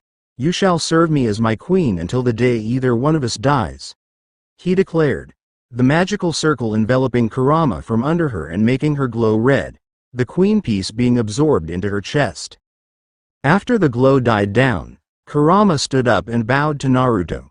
"Thank you for doing this for me, Naruto-sama," she thanked as she straightened up. Suddenly a pair of bat wings appeared out of her back and then the wings were enveloped by blue fire. I see, so my peerage gets my own wings, Naruto said as Kurama returned her wings to her back. Naruto-sama, may I speak with you in private? She suddenly asked him. Naruto looked at Zoeticus and Venelana as he nodded, following Kurama back into his bedroom. I think it's time, she said, and Naruto looked at her in confusion. It's time to get rid of your trauma, she said, making Naruto's eyes widen. You want to tell me that there was a way to get rid of it this whole time and you didn't tell me? He asked in shock. Kurama sadly shook her head. Yes, there was. However, you yourself said that you weren't ready to do it before. My theory is that you were afraid mostly of betrayal and rejection. I want you to show your scars to Rias and Akeno. After you see that they are still going to stay your friends, your mind should accept the fact that you have true friends now and you'll stop being afraid, she explained. Naruto closed his eyes. I really don't know if I'm ready. I really like Rias-chan and Akeno-chan, so if they reject me I have no idea what I would do, he said sadly. Kurama wrapped Naruto in an embrace from behind him. I'll always be here for you so you have nothing to worry about, she said cheerfully, kissing Naruto on his whiskered cheek. Naruto slowly nodded his head. All right, if you think it will help then I'll do it, he said quietly, mentally preparing himself for what was about to happen. Kurama smiled. Good. You can prepare yourself, I'll go call them, she said before running off. Naruto started taking deep, calming breaths, trying to relax his nerves. Not even 5 minutes later, Kurama came back, dragging Rias and Akeno behind her. Kurama pushed the two into the room and closed the door behind them, walking over to Naruto to provide support just in case he needed it. All right. Rias-chan, Akeno-chan, there's something I need to show you both. I have been too afraid for the past 3 years to show you, but I think now it's time, he said, breathing out a deep sigh as he removed his shirt. Rias and Akeno blushed at seeing his naked torso, something which they never saw before. I honestly don't know why you were so afraid, you look great, Rias complimented. Naruto shook his head. This isn't what I wanted to show you both. What I wanted to show you is this, he said, inhaling a deep breath as he ran through a few hand seals. He had remade his illusion with chakra so that devils won't be able to sense it. Naruto held the last hand seal, which was the tiger seal, as he exhaled and puffed into smoke. As the smoke cleared, Naruto's true form appeared, his left eye closed to show the scar even though it was still working. He looked down at his body, his burned hands, slashed and stabbed torso, and the signs of the pitchfork he was impaled on there, bringing up painful memories, though Naruto pushed those memories away. Here you have it. The real Naruto Gremory Phoenix with no disguise. I understand if you don't want to be friends with me anymore, he said sadly. Suddenly Naruto was tackled back onto his bed by two very emotional girls, both of whom cried on his shoulders and tried their best to comfort him and make him feel good. Rias looked up from Naruto's shoulder onto his face. She had some tears in her eyes as she leaned forward. I don't and will never think bad of you, Naruto-kun. I love you, she said as she leaned further in and captured Naruto's lips with her own, her lips resting on his own for a few seconds before she leaned back and smiled at Naruto.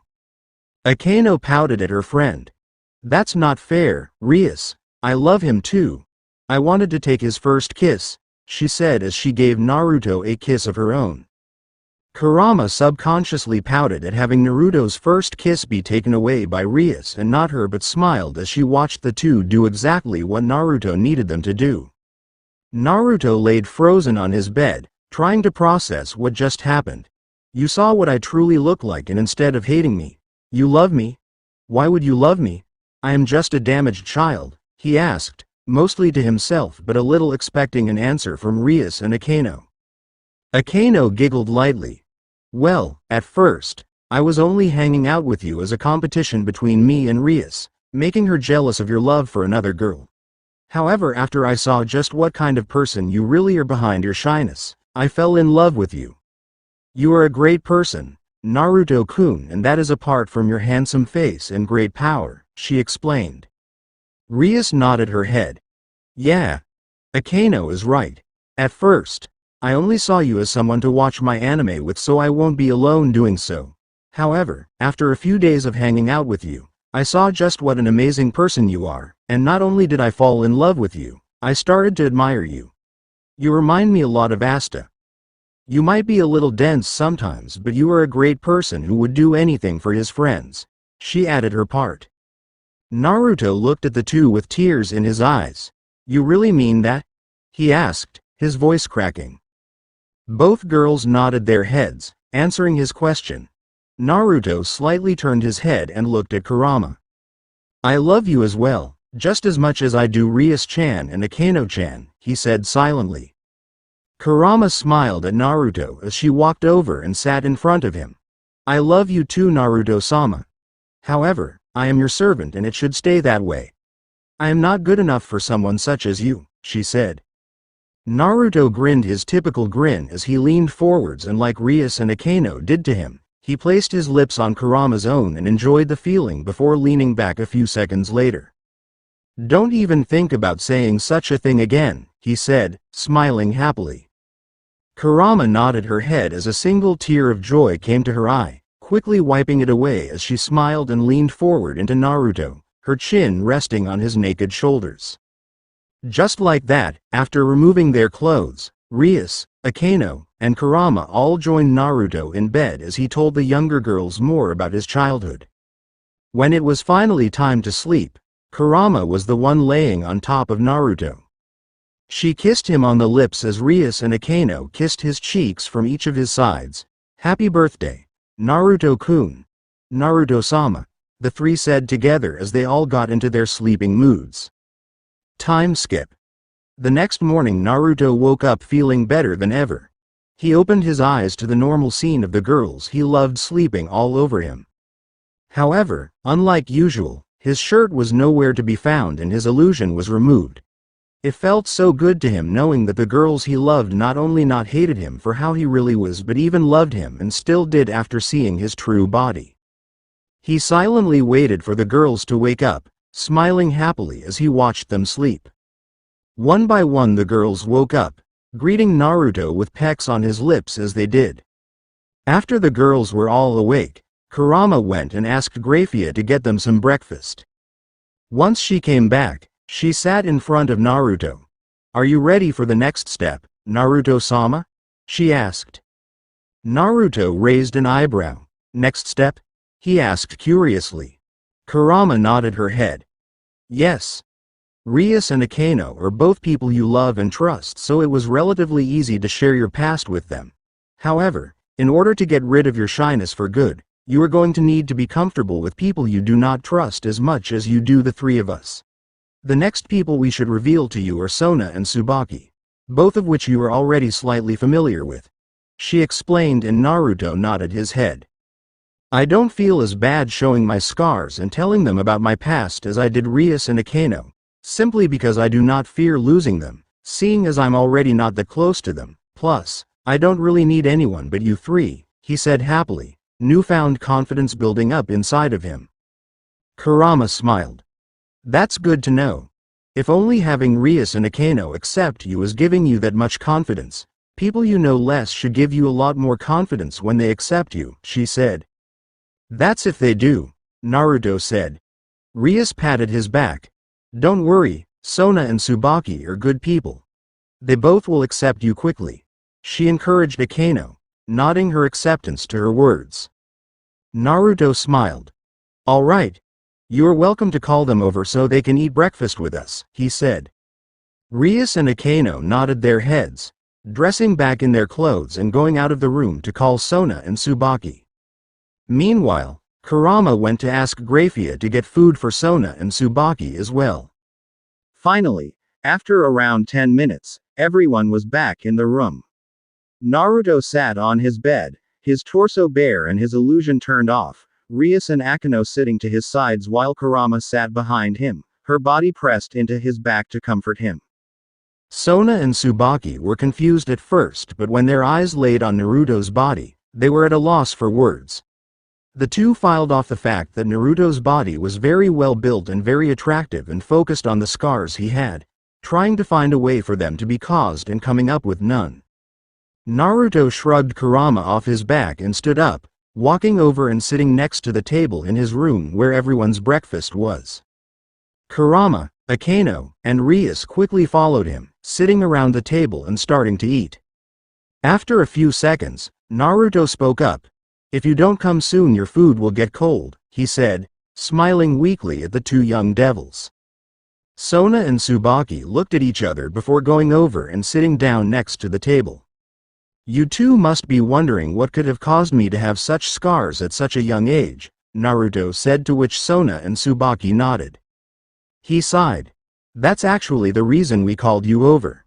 I have had those scars since the day I came here.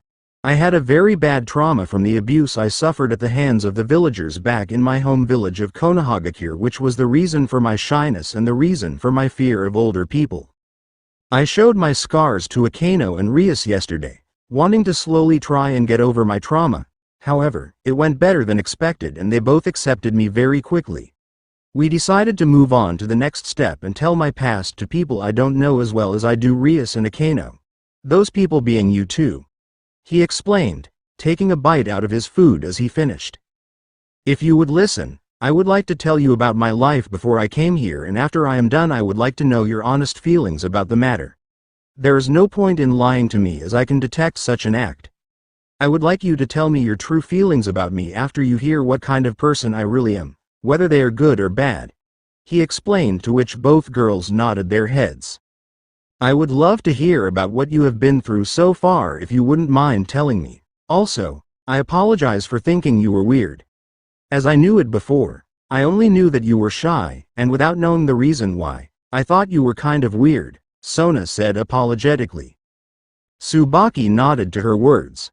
"I too am very sorry for assuming there was no reason behind your actions and would be honored to hear what you have had to withstand in order to make it to this day," she said. Naruto smiled very happily. "I accept your apologies. It's nothing to worry about. You feel sorry for it and that is all that matters. Though we might want to finish our breakfast first before I tell you. It might get you a little uncomfortable," he said seriously. They all quickly finished the food before moving to Naruto's bed, where they all sat comfortably, listening to Naruto's harsh life story. Once Naruto was done, he was tearing up with happy tears as he was already hugged by both devil girls who were crying at his story. He didn't need to hear how they felt about him. He simply knew from the emotion they expressed that the two accepted him and felt sorry for him. He was very surprised to see the normally emotionless Sona acting in such an emotional way, but he guessed that his story was just a little too rough for her to keep her emotional mask on. He kept the two in his arms as they cried, him comforting them instead of the other way around.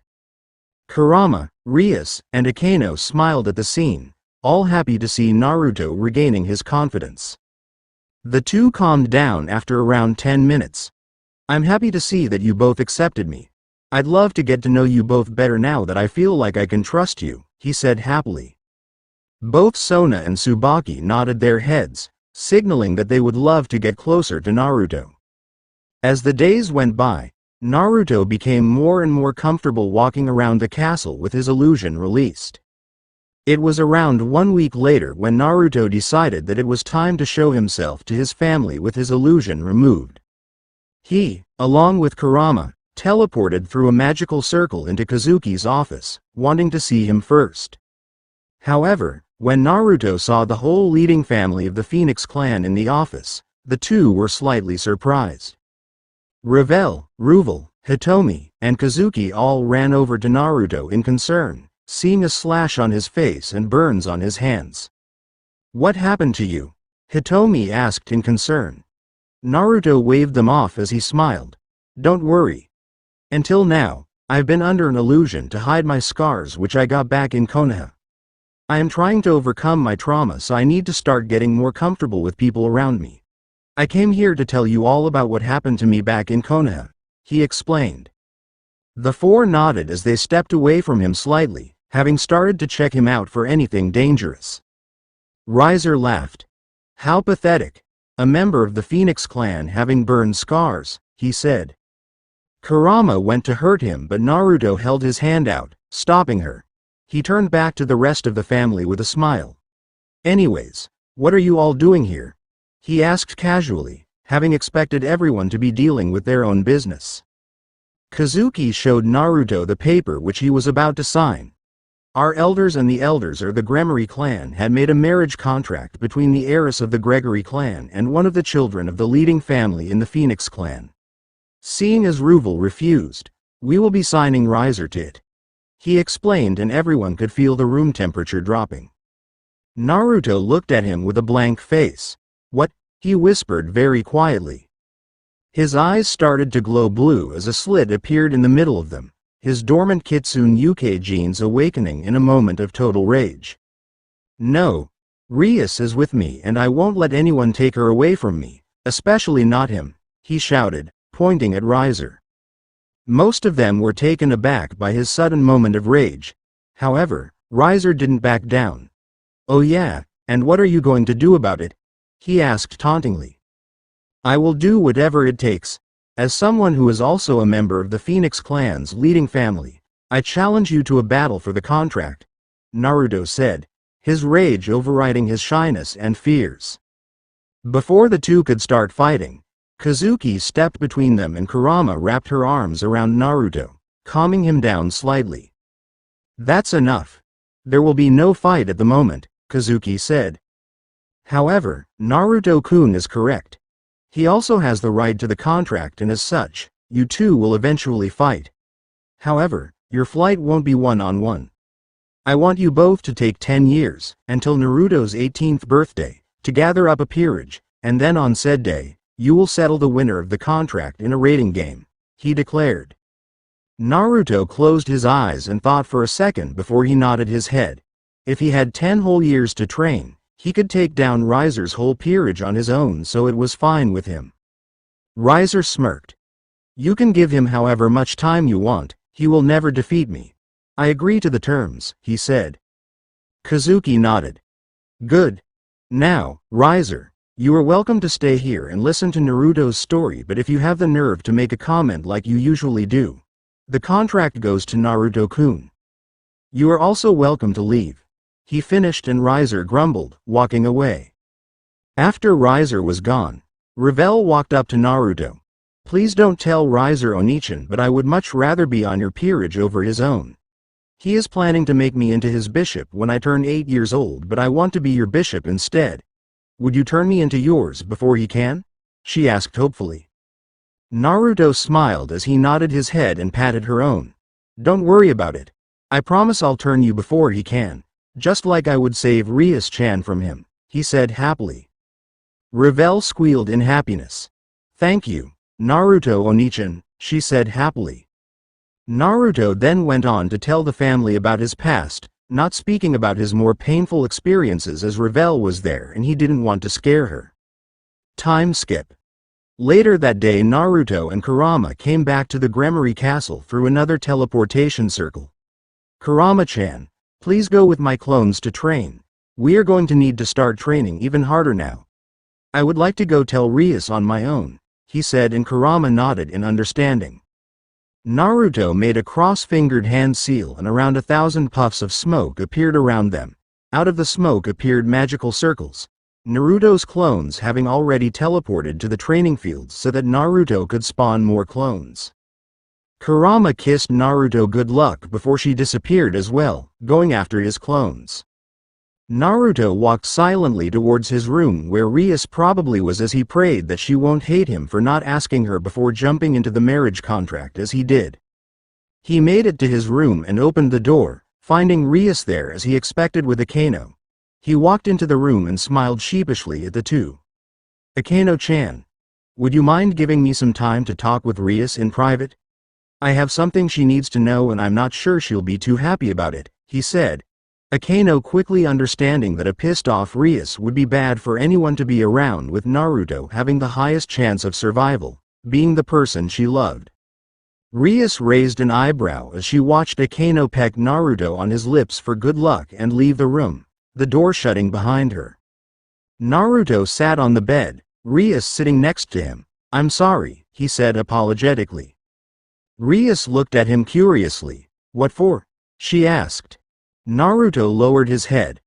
"I went to visit my family back at the Phoenix Clan compound a few hours ago, and I couldn't be happier that I have done so, though I don't know how happy you would be to hear what I found out," he said, looking at her again. "Well, don't keep me waiting," she said expectantly. Naruto gulped. "The elders of the Phoenix Clan and the elders of the Gremory Clan created a marriage contract between you, the heiress of the Gremory Clan, and one of the members of the leading family of the Phoenix Clan," he said, and Rias looked at him in horror. "What's worse is that Ruvel said that you were too young for him and refused, leaving you with Riser." He finished and watched as Rias's eyes were filled with tears. He wrapped her in his arms. "When I heard about it, I got so angry that I didn't even think, let alone ask you for permission," he said, and Rias looked at him in confusion. "I challenged Riser to a fight for the contract, using my status as a part of the Phoenix leading family," he said, lowering his head. Naruto suddenly found himself on his back on top of the bed with Rias on top of him, her arms wrapped around him and their lips connected. "You really challenged Riser for me? Did you win?" she asked hopefully. Naruto was shocked by her sudden happiness before he smiled, realizing that Rias was all right with what he did. "Yeah, I challenged him. But before I could kick his ass for you, Kazuki stopped us, giving us 10 years to train and gather up a strong peerage before we battle in a rating game for the contract.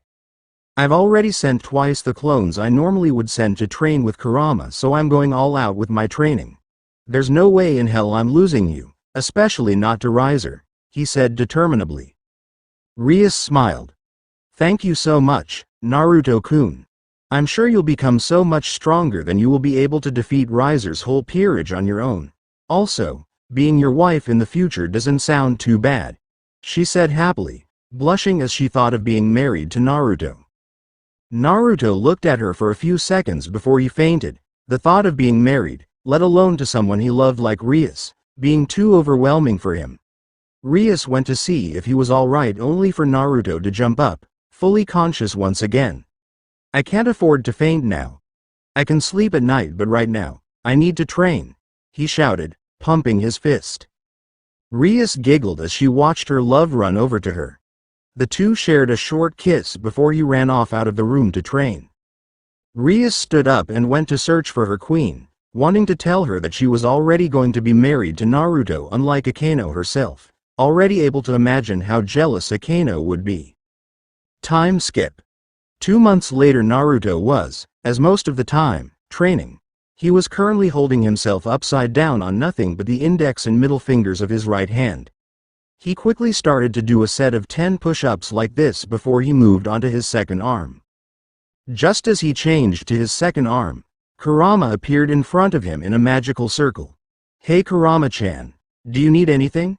he asked as he went down, his muscles flexing as he pushed.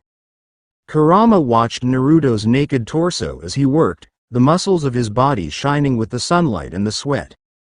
She snapped out of her admiration as Naruto finished his set, jumping back to his feet. "In fact, I do.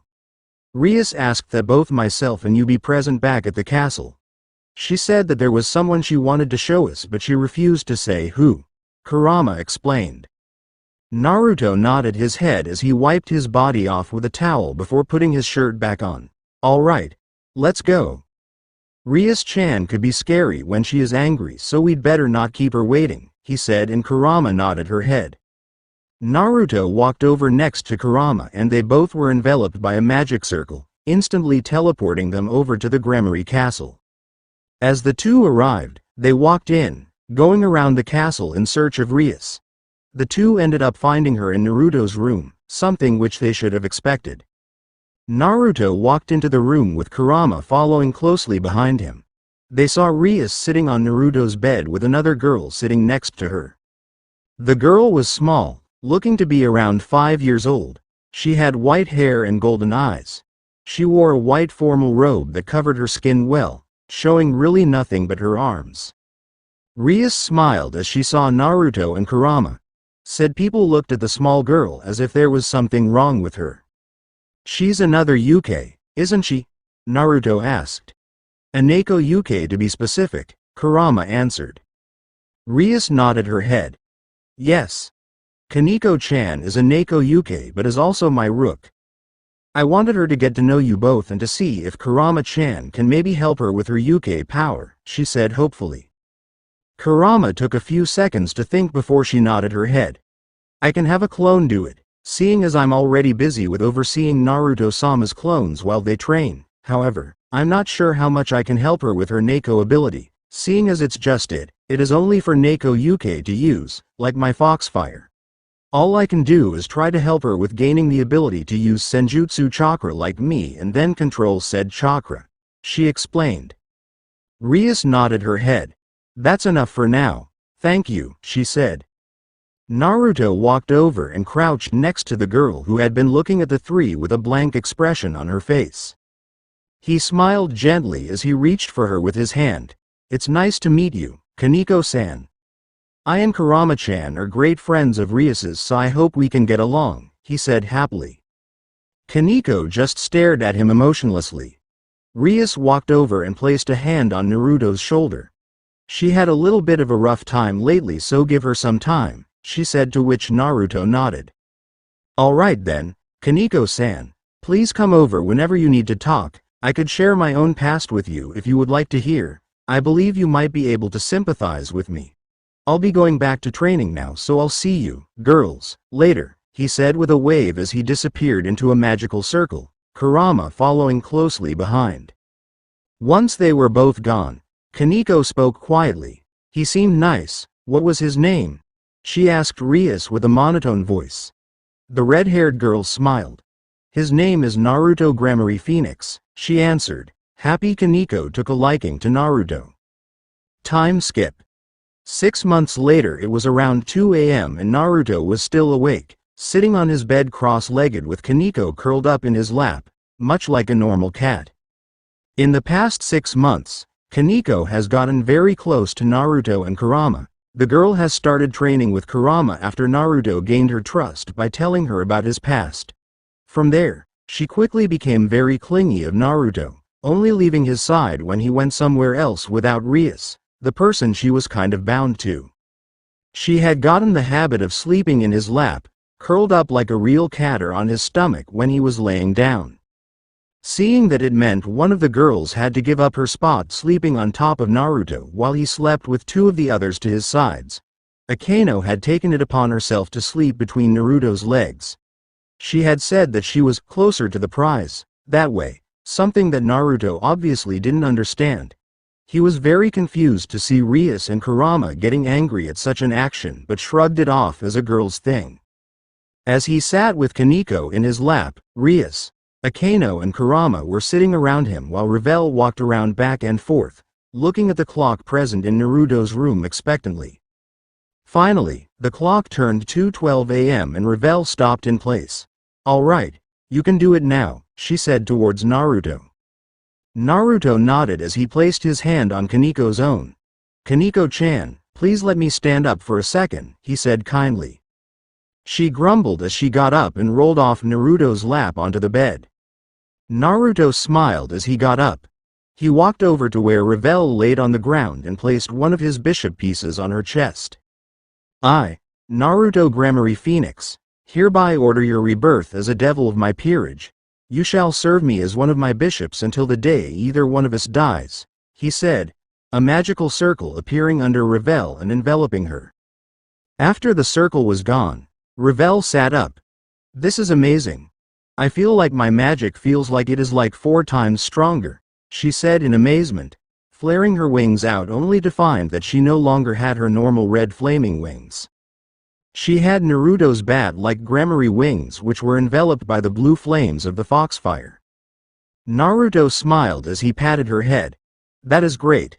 Now you can start training to control your magic better so you would use it more effectively," he said happily. Time skip. The next morning, Naruto, Revel, and Kurama teleported over to the Phoenix compound, dropping Revel home. Just as the two went to leave back to the Grammary Castle, in front of them appeared Riser Phoenix out of a teleportation circle. So you finally came back from your sleepover with that sorry excuse to a Phoenix Clan member? He asked arrogantly as he looked at his sister.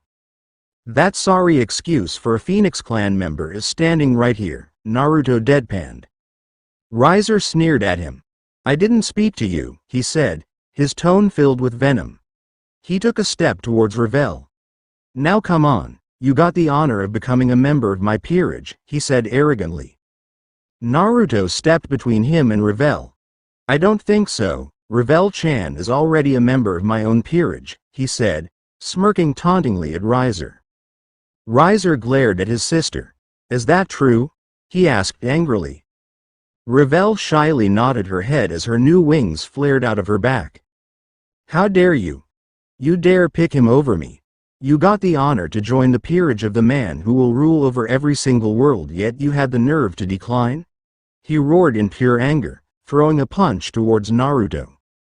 Naruto easily caught his punch, and again, just before a fight could break out between the two, someone showed up to stop it. That's enough, Riser. Revel had picked Naruto over you because of her own personal reasons, and you have no say in the matter, Revel said as he appeared next to the four. Naruto released Riser's punch and turned around, patting Revel's head. Don't fear him. Riser is all bark and no bite. Revel Onichan can easily defeat him, and he will keep you safe while I'm not around, he said happily. Revel nodded happily as she ran behind her elder brother. Revel nodded towards Naruto. You can leave now, Naruto-kun, she will be safe with me, he said, Naruto nodding before he and Kurama left. Riser growled to himself as he walked away, knowing very well that he didn't stand a chance against his elder brother. After Naruto turned Revel into his bishop, he, along with Rias, Akeno, Sona, Tsubaki and even little Kaneko, continued to do their hardest in training, becoming stronger and stronger with every day. Quickly, 5 years had passed and Rias finally got her first mission. Of course, Naruto got his own first mission before Rias did, since after all, he was a lot stronger than her. However, his missions were easy and nothing special came out of them. When Rias turned 13, she got her first mission and was sent to the overworld where the humans lived because there was some supernatural being that caused problems in a town. When Rias returned, she told Naruto and Circex that it was just a child vampire-human hybrid that had been left in the town alone and started stealing food to fix his hunger. She said that she made him into her bishop after witnessing his ability to stop time in his field of vision as long as he wasn't using it on anyone stronger than him by a lot. Which was how Rias was able to come close to him. His ability simply didn't work on her since she was so much stronger than him. She introduced the little hybrid as Gasper to Naruto and Circex, and the two were shocked to see the child that Rias claimed to be male dressed up in girl's clothing, but after confirming with him, they let it go and allowed him to dress however he wanted. Just like that, more than 4 years had passed. Rias and Sona were already 18 years old and Naruto was only a few months away from 18 himself. Everyone but Riser already acknowledged Naruto as the strongest, surpassing even Kurama, Circex, Zeoticus and Kazuki in strength, mana reserves, spells, mana control, strength and everything else. However, the only thing he was inferior to them in was experience. Sure, he might have combat experience, but he didn't have any experience in being in the spotlight or in politics, so he left the positions of Satan or clan head for Circex, Zeoticus and Kazuki respectfully and took missions from them like any normal member of the Gremory, Phoenix families would.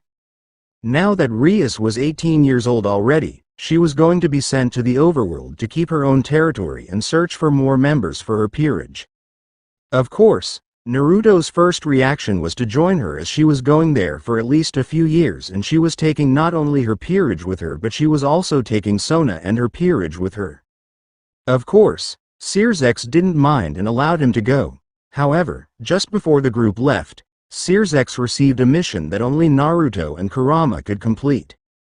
Rias and the girls that went away were saddened by this, but they knew Naruto would soon join them, so they left at ease.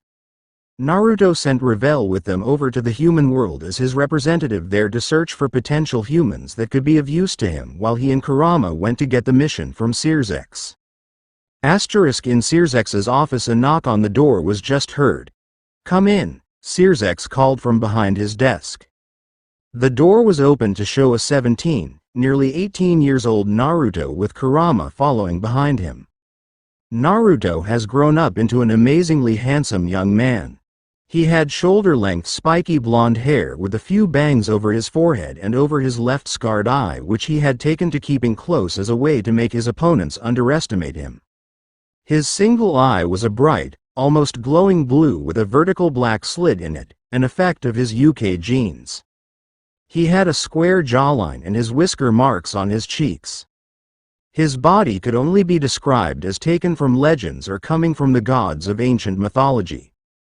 He had a wide back, muscular but not overly bulky shoulders as well as arms and legs, well-muscled chest and 8 packs that even gods would be jealous of.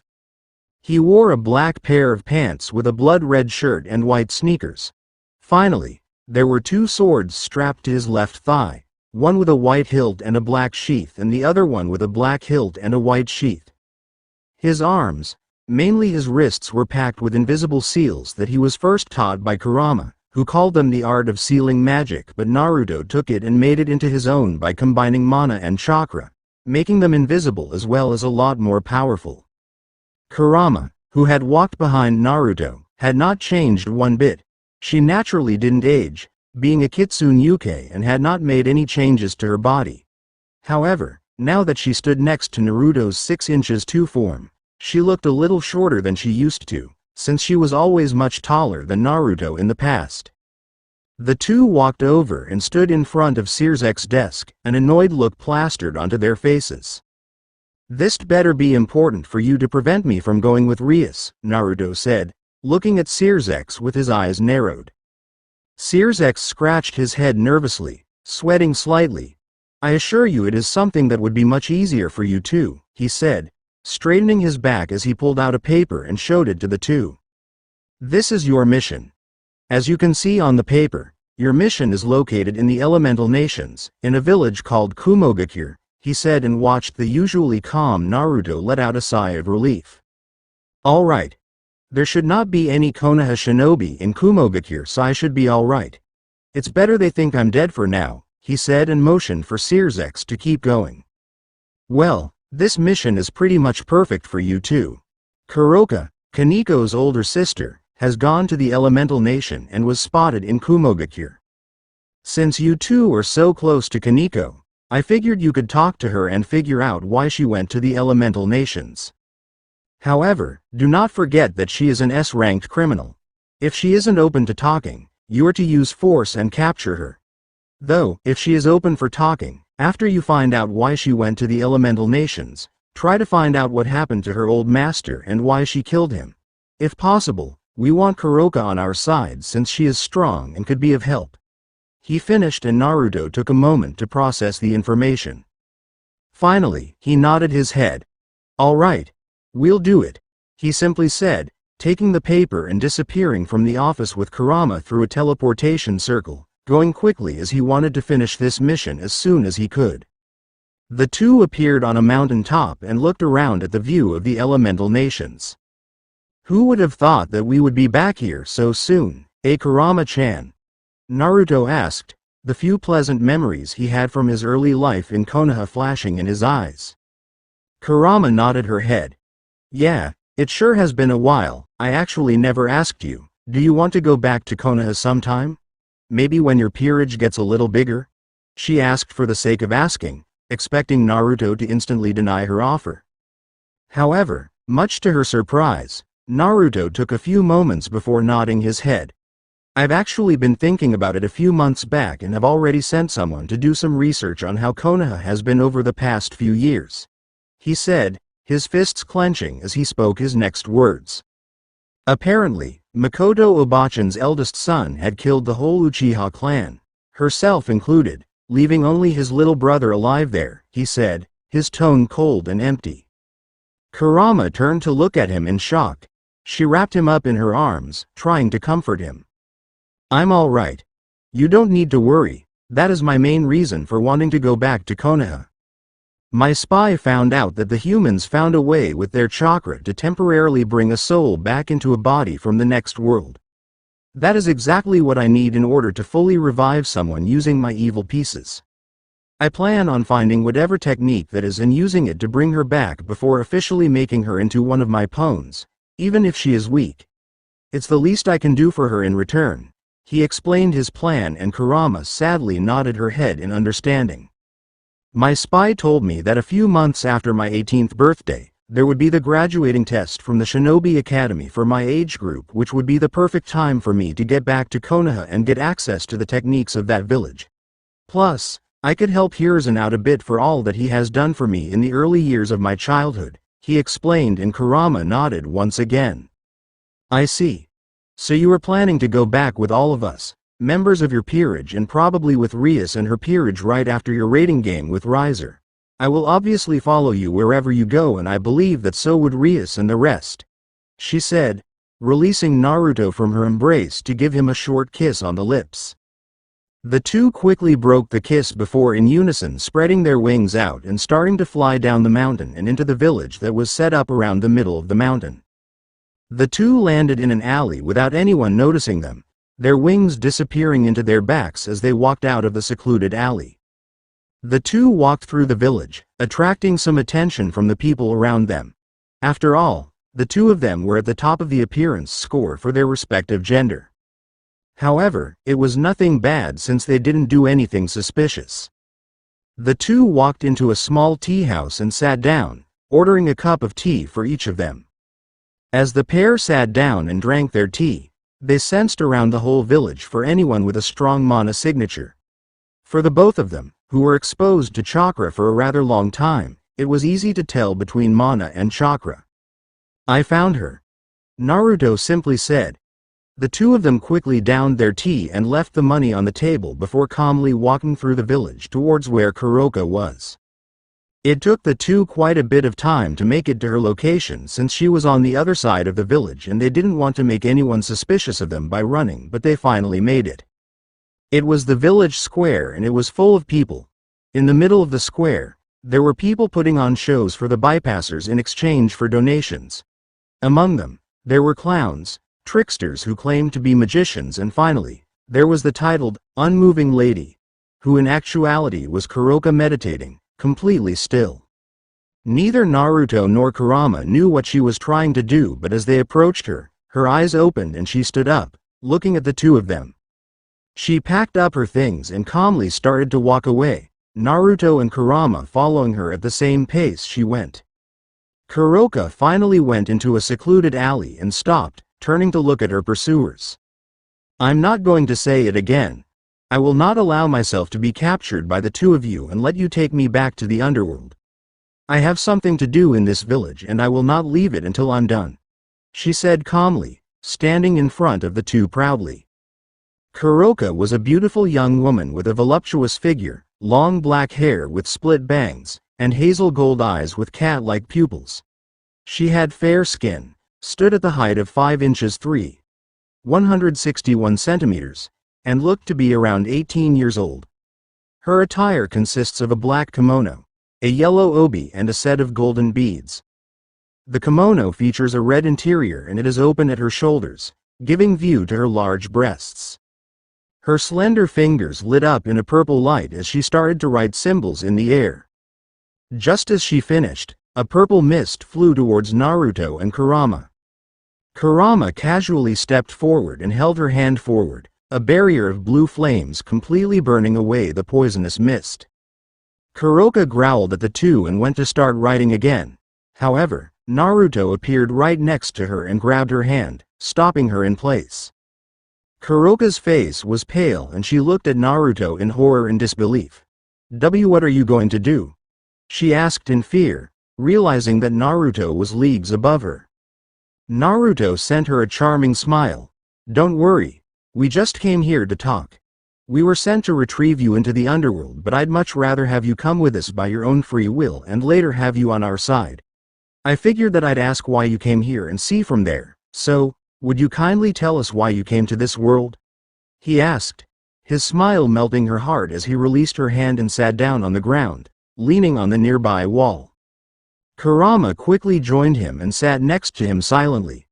Kuroka looked skeptical before sighing and sitting down to Naruto's other side, though not making any kind of physical contact with him, unlike Kurama, whose whole body was leaning onto his own. Well. You see, as I'm sure you know, I have a little sister, Sharon, she said, to which Naruto nodded. Yes. We know her quite well. She is a member of the peerage of one of my women, he explained, to which Kuroka gave him a shocked look. Why else do you think we would casually sit down and have a chat with an S-ranked criminal? He asked jokingly, smiling at her. Kuroka blushed slightly before she cleared her throat. What you don't know is that I also have an elder sister. Her name is Matabi, and from what I heard, she was sealed into a human who resides within this village. This is the reason I came here. I came to reunite with the last part of my family, she said, and Naruto nodded in understanding. He opened his mouth and went to reply, but Kurama spoke up before he could. Really?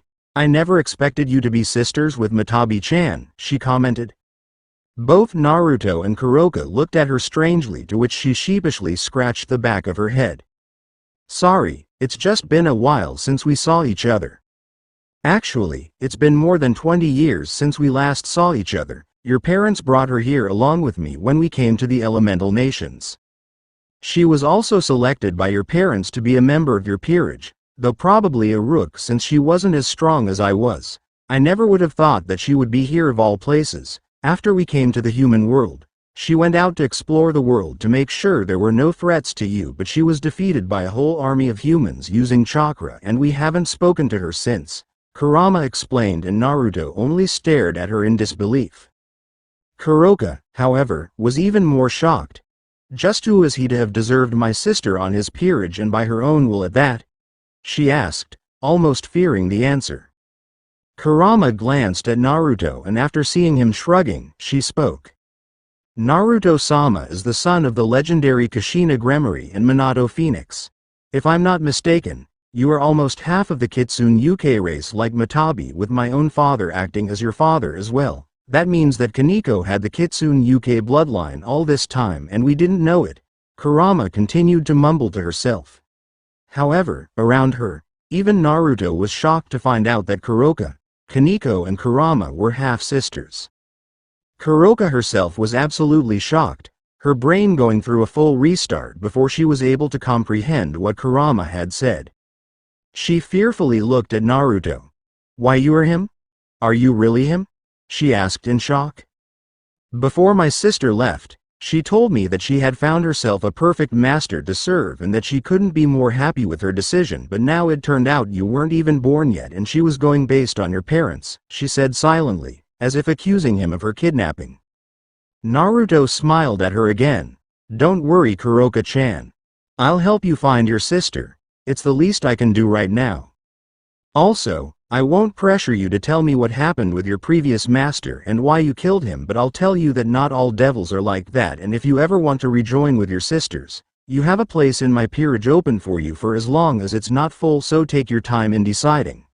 He said, smiling slightly in helplessness at Kuroka before closing his eyes and searching for a signature with both chakra and mana, which should only be Matabi and her container. As Naruto closed his eyes, Kuroka looked at him in surprise. She always had pictured a disloyal and bad person was the one who took her sister away from her, since her sister never came back and didn't send any kind of message to assure her sister that she was alright. However, now she found out that Naruto wasn't even born when her sister was kidnapped and didn't even know of her existence up until now. Not to mention that now that Naruto knows about Matabi, he is helping her search for her without hesitation. A new image of Naruto started to appear in her mind as she watched him meditate. He found what he was looking for after a few short minutes and stood up. I found Matabi and her container. However, they are in a rather weak state, with Matabi completely locked away and her container surrounded by 10 stronger shinobi. We should teleport there quickly, otherwise something bad could happen. As he explained, the two girls instantly stood up, grabbing hold of him and disappearing into his teleportation circle. In another secluded alley on the other side of Kumogakure, There was a young woman around 17 years old surrounded by 10 men.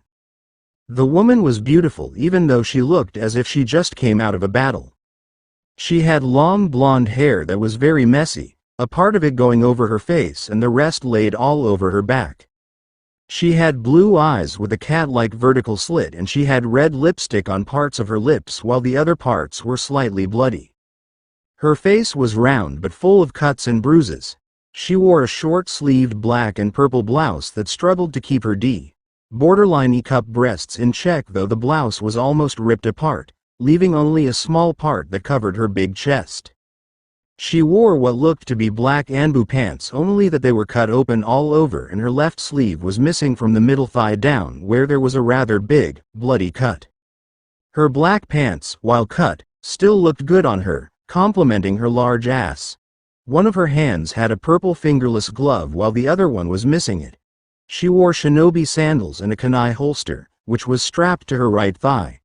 She was covered in cuts, blue marks, and she had quite a bit of blood on her body. She kneeled on her right knee, leaning on it as she panted and glared at the 10 men around her. She had been fighting them for the past few hours. At the beginning, she was shouting out for help, and shooting fireballs into the sky to alarm the other shinobi of the village, but after a while, she just stopped and focused on trying to survive, something that was already difficult enough when she was facing 10 opponents at once. On her revealed stomach was writing in black ink with red writing on it. That was the seal which held Matabi, and the red symbols were the men's way of making sure she didn't help the woman at all throughout the whole battle. Now, the young woman was exhausted. She couldn't fight anymore with her chakra exhausted. She had nothing more to do than expect her death by the hands of those 10 men. Just as she thought about killing herself to prevent the men's enjoyment, the strongest of the group of men stepped forward, his sword held up. "It's a shame our orders were to immediately kill you. It's a waste to kill such a beautiful woman. You would sell for so much on the slave market," he said before shrugging his shoulders. "Oh well, we were paid enough for it to be worth it. Do you have any last words?" he asked mockingly, grinning smugly. The woman glared at him but said nothing. The man shrugged his shoulders. "Oh well, you can die silently," he said as he slashed down at her neck, going to decapitate her. Just then, a red circle with writing on it appeared on the floor in front of the woman, and out of it came a sword that blocked the man's own sword. The man was shocked and the woman looked at the sword in disbelief. Out of the circle a man and 2 women jumped. The 3 of them stood defensively in front of the woman and glared at the group of men. Naruto sneered before turning to look at the woman, his sneer replaced by a charming smile, trying to calm down her fear. He inwardly frowned at the condition she was in. He doubted that he could heal her, even with his fire-healing magic. "Kill them all," he ordered calmly to Kurama. However, as Kurama dashed forward, Kuroka followed her, killing the men alongside her. Naruto looked at the woman's stomach and quickly undid the seal that kept Matabi locked away. Blue fire engulfed the woman's body, but that wasn't enough. Naruto tried to help heal up the now unconscious woman with his own fire magic, but it didn't help. Finally, the blue flames died down and the woman was quickly dying. At that time, Naruto placed the girl on her back on the floor, lowering her out of his arms. The seals on his wrist glowed before a pawn piece appeared in his palm. He placed it on the woman's chest, right between her breasts, and started to chant, "I, Naruto Grammary Phoenix, hereby order your rebirth as a devil of my peerage. You shall serve me as a pawn of mine until the day either one of us dies," he said, and the woman was engulfed by a bright red magical circle that floated up from the ground beneath her. As the magical circle disappeared, the woman's wounds had closed and her skin became flawless once again. She very suddenly opened her eyes and quickly sat up. The pawn piece had long been absorbed into her body. She looked around her to see Naruto smiling right at her from in front of her and couldn't help blushing slightly as she took his features in. As she continued to look at him longer, the blush on her face steadily brightened. Just before she could realize she was shamelessly and openly staring at Naruto's handsome face, a cough from her right made her snap out of her trance. She looked over and saw 2 busty women looking at the 2 of them, the corpses of her 10 attackers laying on the ground lifelessly behind them. Just as she was about to speak, she heard a voice in her head. And no way. She was used to this voice. It was the voice of her only friend. It was Matabi. She was shocked to hear Matabi stuttering in shock. "What is it, Matabi-chan?" she asked mentally, speaking in her head. Matabi couldn't contain her excitement. "Those two are my sisters. The red-haired woman is my half-sister Kurama-chan and the black-haired girl is my little sister, Kuroka-chan. If Kurama-chan is here, that could only mean that the young man in front of you is my Naruto-sama," she said, almost crying tears of excitement. The woman was speechless. "Your sisters? And what is it about your Naruto-sama?" she asked her friend. "I'll explain to you later. But what you should know right now is that the young man in front of you is my own master, the one I came to this world for, and that his power is far beyond your wildest imagination," she explained, her tone happy and full of emotion. The woman could not comprehend what her friend was saying, but she ran out of time in her questioning. However, just before her consciousness returned to the real world, she heard the words, "You can't possibly imagine how truly lucky you are to have the honor of being in Naruto-sama's peerage. You really should be grateful to him for allowing you to join his peerage." As she came out to the real world, she saw Naruto's face right in front of her own, waiting. He knew she was talking with Matabi since he was in the same state whenever he talked to Kurama back when she was still inside of him. As Naruto noticed her eyes focusing up, he smiled and leaned back. "How are you feeling?" he asked gently. "I'm all right," she replied subconsciously with a cold tone. Kurama went to discipline her by hitting her, but Naruto raised his hand, stopping her. The woman herself realized her tone came out cold and was quick to bow her head. "I apologize. I didn't mean for it to come out like that," she said quietly. Naruto smiled as he saw Kurama nodding her head in satisfaction. "It's all right. Don't worry. I'm sure Matabi told you already, but I am Naruto Gremory Phoenix and these two are Kuroka and Kurama. How about you?" he asked, his gentle smile not leaving his face, wanting to make her feel at ease. The woman blushed slightly. "I'm Yugito ni," she said and did not add anything. Naruto nodded his head. Well, the first thing we should do right now is release Matabi. Now that you are no longer human, it shouldn't be a problem," he said, looking at Yugito. She just stared at him. "Huh? You want to take Matabi out of me? Wait, what do you mean not human?" she asked, comprehending what he said mid-sentence. Naruto smiled and sat down on the floor. He patted the space next to him, gesturing for her to sit next to him. "It's a long explanation. Sit down and I'll start," he said, watching as Yugito skeptically sat next to him. Naruto then took his time to explain to her the basics about the 4 different worlds, the main species, what a peerage means, what Matabi was, and finally, how he was forced to use one of his own evil pieces to save her from dying. Yugito did her best to understand what Naruto said, and after he finished, she didn't know how to feel. From what she understood, Naruto's evil pieces were very valuable and precious, yet he used one on her so casually. However, now that Naruto explained to her what was going on, she understood what Matabi said to her earlier. Naruto's strength was absolutely far beyond her wildest imagination. She wasn't at all upset about Naruto's use of the evil piece on her, which practically bound her to him and was now forcing her to leave her village. It was because she had nothing to stay in the village for. She had no friends, no family, and she was not treated well in the village. As a matter of fact, she was ecstatic to leave her village, especially with someone as strong as Naruto to protect her and teach her how to get stronger on her own, not by using Matabi's power like she always did. After thinking over what Naruto said for a while, she looked up at him and nodded. "All right. I will follow after you. If you have a way to extract Matabi from my body, you should do it. I want to get strong on my own, without anyone helping me do it," she said determinedly. Naruto nodded his head with a charming smile on his face. He placed his hand on Yugito's exposed stomach where her seal was and closed his eyes. Yugito's face reddened more and more as she felt his warm palm on her stomach. Suddenly, Naruto pulled his hand out and a blue energy followed it out of Yugito's stomach. The energy disconnected from Naruto's hand and started to form a human-shaped object. After a little while longer, it finished forming what turned out to be a human body of a mature woman. She had waist-length blue hair with light blue eyes that had a vertical slit in them like the eyes of a cat. She stood at the height of 5 feet 4 and had fair skin. She looked around 16 years old, and on top of her head were 2 cat ears, making up for the lack of human ones, and 2 blue-furred cattails coming out of her backbone. Her face was heart-shaped and on it was a small button nose and heart-shaped lips. Her breasts were a large E-cup, borderline F-cup. Her wide chest shrunk as they went down to around the waist and flared out again into a very big ass. She had thick thighs and long smooth legs. Overall, her figure and her beauty in general could rival the likes of Kurama. She was completely naked, much like Kurama was when she first came out of Naruto's seal.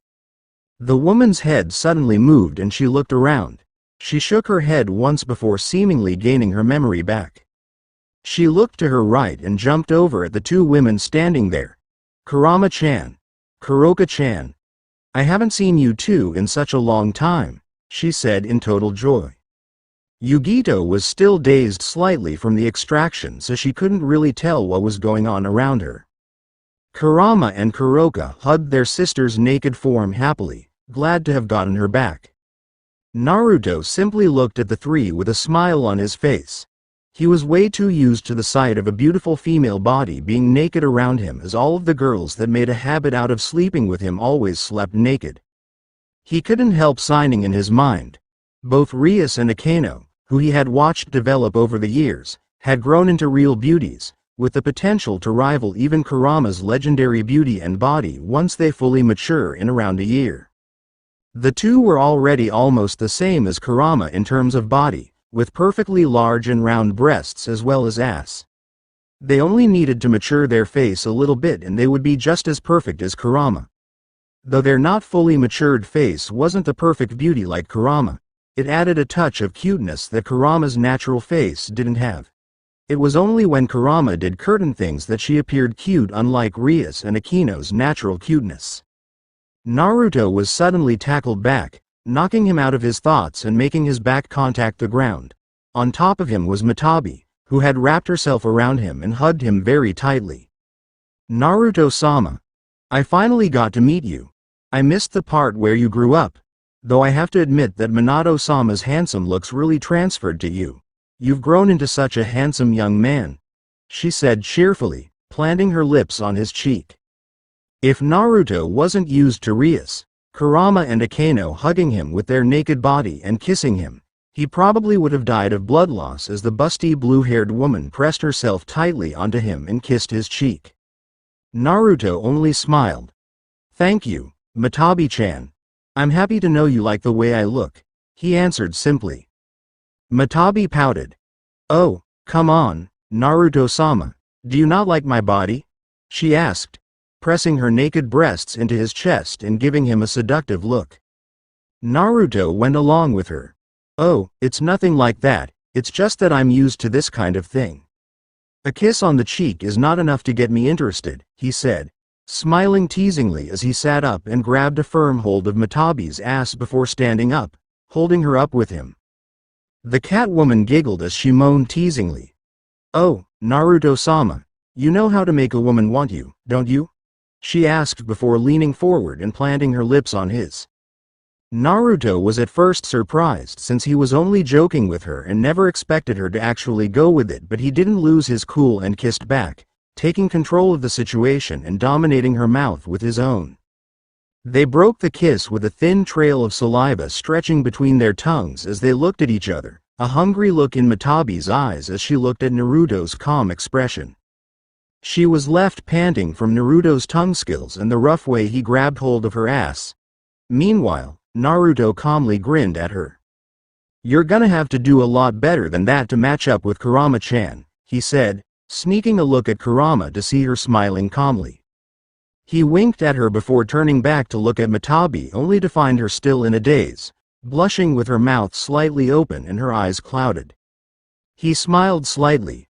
Well, it's not the time for that, she's got some work to do before we can go there, he said, gently holding the naked woman in his arms and waiting for her to recover. Meanwhile, he turned his smile to Kuroka. When Matabi-chan will wake up, I'll make her into my rook. Do you want to join along with her or do you still need time to think? He asked her. Kuroka looked at Kurama, then at her elder sister and finally onto Naruto. I'll be honored to join your peerage. Thank you for your kindness, she said, smiling. She was actually very happy to go into Naruto's peerage right now. It allowed her to escape the fate she would have as a supposed criminal. It would allow her to see her younger sister again, and she started to like Naruto more and more as time went on, so she didn't mind serving under him at all. Naruto smiled.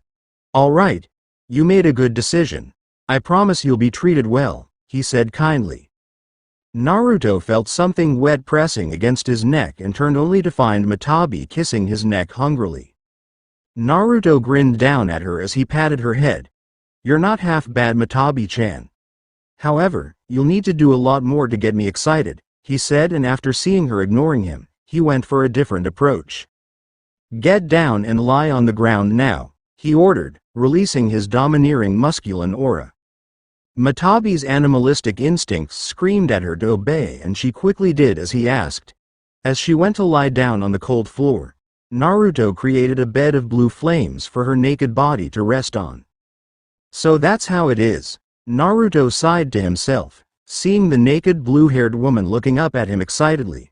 Her pupils almost turned into hearts as her eyes were clouded by lust. Naruto didn't really know how to deal with her, but for now, he knew how to control her.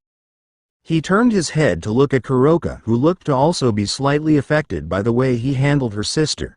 She was rubbing her legs together and her breathing was a little heavier. He only shook his head. Go lie down next to her, he ordered, seeing that it was the way to go with the two sisters.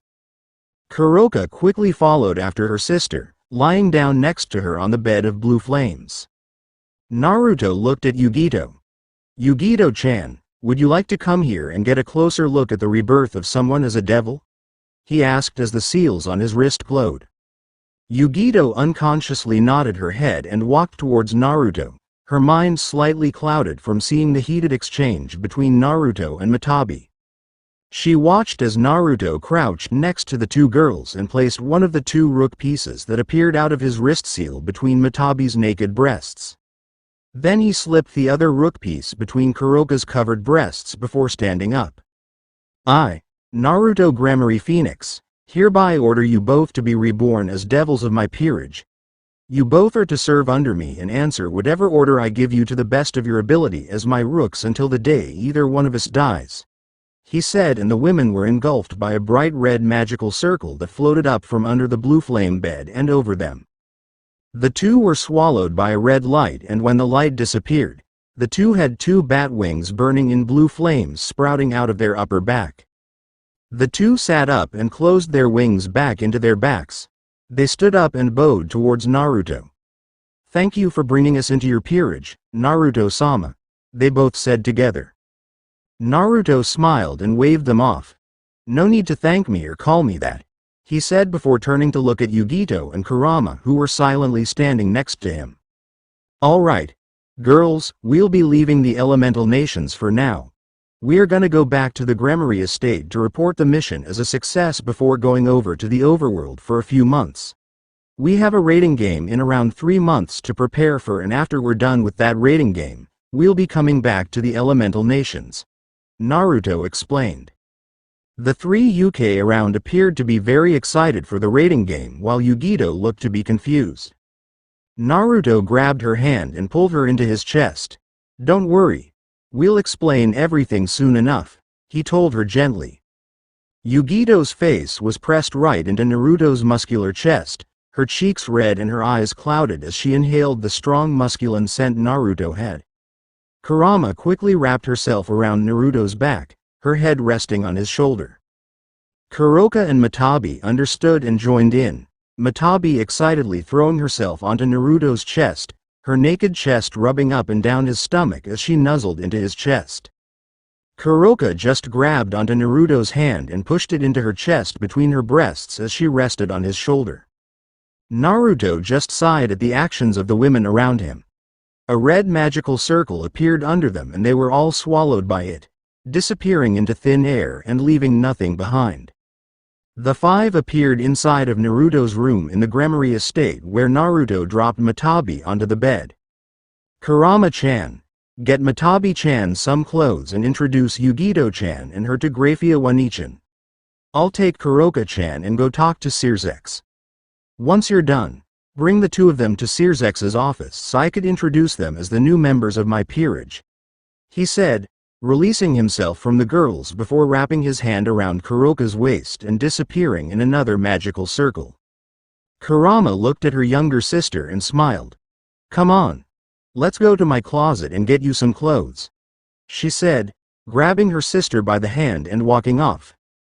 Yugito-chan, you are welcome to come pick whatever you want to, after all, you only brought a single set of clothing on you, she said, smiling at the human-devil hybrid.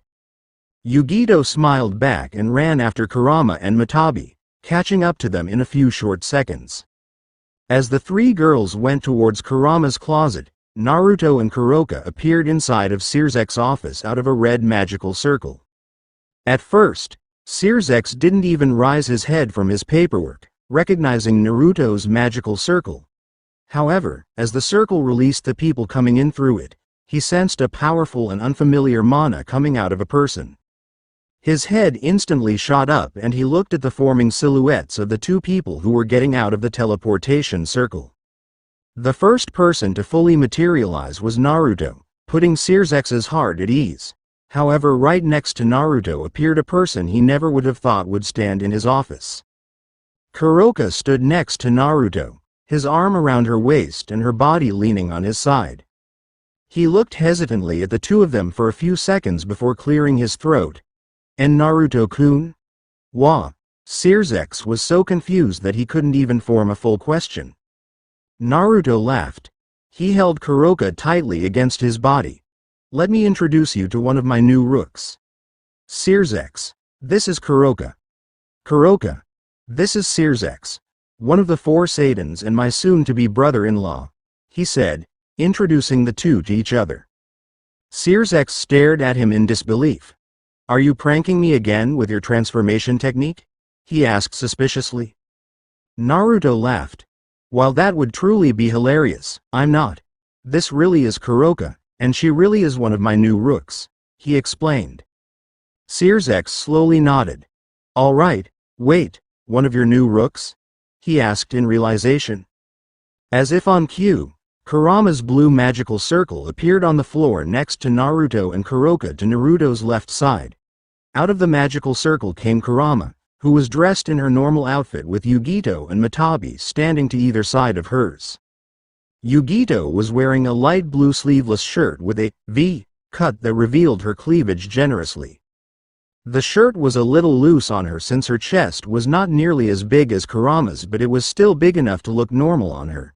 She wore a pair of white shorts that reached to her middle thighs and made her naturally large ass look a little larger, even though again, it wasn't as big as Kurama's.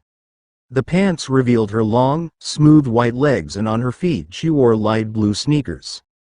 Matabi wore a very short white shirt that struggled to keep her massive breasts in check, seeing as hers were bigger than Kurama's. The shirt revealed her stomach and had a big V cut to reveal even more of her cleavage. She wore an extremely short pair of red shorts that was a little loose on her ass and ended just under it. It revealed the rest of her thick thighs and smooth white legs while also contrasting with her white sneakers. Sirzex raised his eyebrows at the arrival of the new women as he watched Matabi attach herself to Naruto's side, her chest pressed tightly into him. Naruto smiled at Sirzex. Well, you asked, as I already told you, Kuroka-chan here is one of my new rooks. And this here is Matabi. She is Kuroka's older sister and Kurama's half-sister as well as my second rook.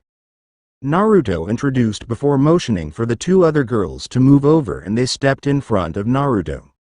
Naruto leaned forward and wrapped his arms around the shoulders of Kurama and Yugito. Finally, this is Yugito.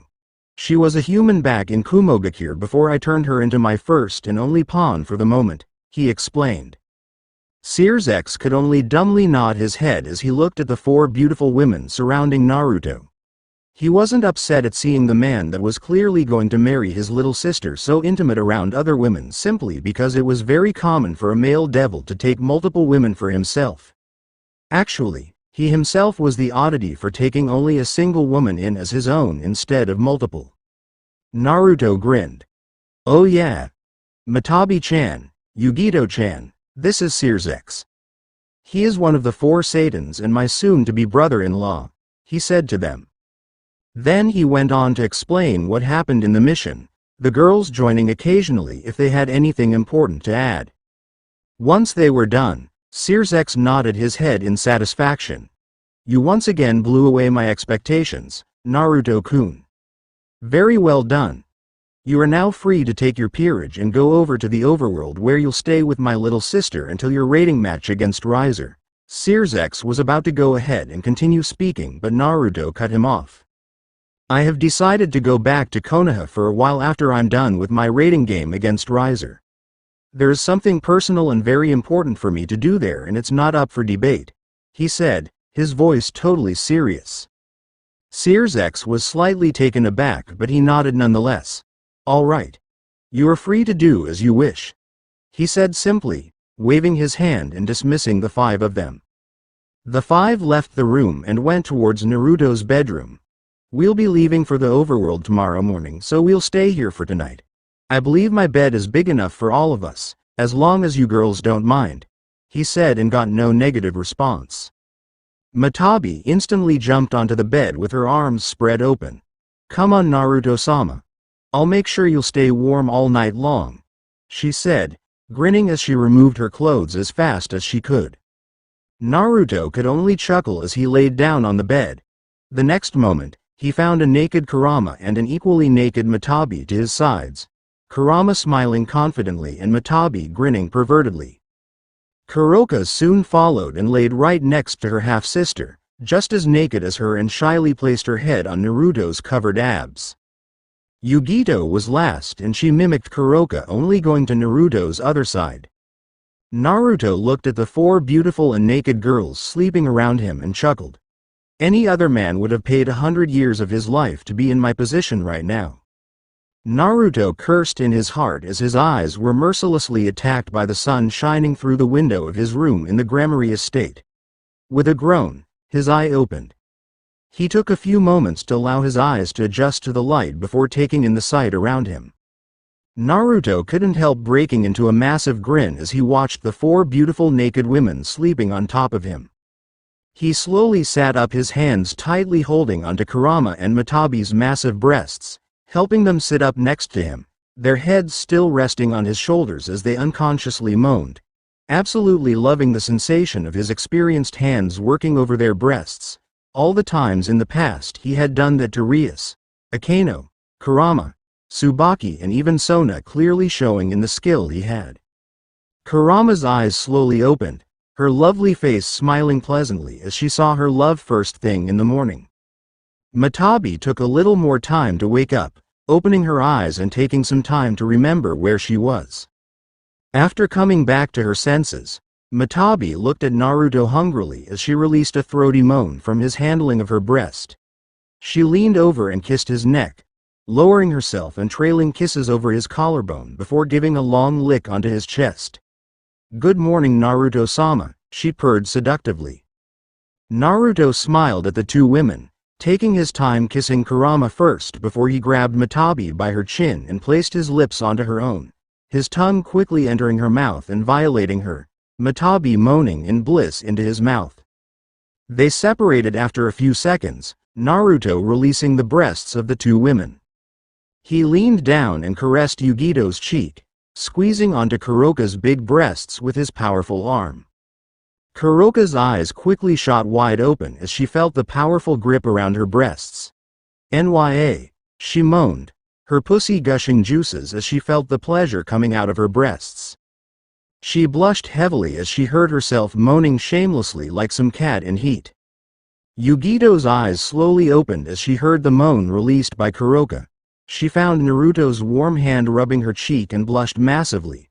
Remembering the handsome blonde she fell asleep next to, her body completely bare for his pleasure. Naruto smiled at her as she sat up, retracting his palm from her face and lifting her up, placing her on his lap with her back pressing back into his chest. Yugito could feel his hard torso pressing against her back, the blush on her face reddening as her bare back felt his warmth. Yugito suddenly felt something poking her pussy and moaned pleasurably, looking down to see Naruto's boxer-covered monster poking her. Her blush spread over her whole body as she felt one of Naruto's hands sneaking around her chest and grabbing hold of one of her breasts. Yugito moaned loudly as she felt Naruto's hand gently working his magic onto her breast. She dampened his boxers with the juice flowing steadily out of her pussy. Yugito suddenly felt her cheek pulling her head to the side, and before she could realize what was happening, Naruto's lips were pressed onto her own, his tongue going down her throat and pleasuring her as much as it possibly could. Yugito moaned loudly into Naruto's mouth as her eyes glazed over and she came, having her first orgasm not caused by masturbation. The juice flowing out of her pussy tripled in quantity as her orgasm washed over her, Naruto's boxers growing wetter and wetter by the second. Finally, after what would currently be considered as the most pleasurable 15 seconds of Yugito's life, her orgasm stopped and Naruto released her mouth, allowing her to pant, her tongue hanging out of her mouth as she stared into nothingness. Naruto grinned as Kuroka climbed over Matabi and kissed him hungrily on the lips, Naruto quickly grabbing hold over her naked ass, pleasuring her as well as he dominated her mouth. They broke the kiss and Naruto quickly spoke, stopping any thoughts the girls might have about what was going to happen. Unfortunately, we do not have time to go any further than this. It's currently around 7 a.m. and by 8:30 we are required to be in our new school in the overworld, where we would meet up with Rias. We need to get ready and get dressed in the school uniform Searsex got for us. Naruto explained, making Kuroka pout at him, her eyes clouded with hungry, lustful intent. Naruto gently picked Yugito up with him, getting up and taking her with him. Let's go girls. We can continue this for a little while longer in the shower, he exclaimed, the girls quickly appearing next to him with perverted-looking smiles on their beautiful faces. After they were done in the shower, Naruto came out with the girls following after him, pleasured smiles plastered onto their faces. Though the girls were upset that Naruto revealed his massive cock to them but didn't allow any of them to touch it. Kurama was the only girl not upset since she had already seen Naruto's dick many times, having already been fucked by Naruto many times with Rias, Akano, Sona and Tsubaki, promising Kaneko to allow her to join when she grows up a little bit. They all ate together, enjoying Graphia's cooking very much. They finished eating at around 8 a.m. before walking over to Searsex's office. Naruto knocked on the door. Come in. Searsex's bored voice came from inside the room. Naruto opened the door and he walked in, the four girls following behind him. Searsex smiled at the group. Naruto-kun, you and the girls look great in those school uniforms, he complimented. Naruto grinned at him as he looked over himself and the girls. He couldn't help agreeing, at least for the part about the girls. The school's uniform for males consisted of a black blazer with white accents over a white, long-sleeved, button-down shirt with vertical linings, a black ribbon on the collar, matching black pants, and brown dress shoes. The school's uniform for females consisted of a white long-sleeved, button-down shirt with vertical linings, a black ribbon on the collar, a black shoulder cape and matching button-down corset, and a magenta skirt with white accents. Naruto couldn't help slightly salivating as he saw the way the school uniforms strained against the large assets of his girls. He turned back to Searsex and smiled. Thanks. We just came over to say goodbye before we leave. We're gonna be away for quite a while, Naruto said, waving his hand. Searsex waved back. Sure. You're gonna be late for your first day of school.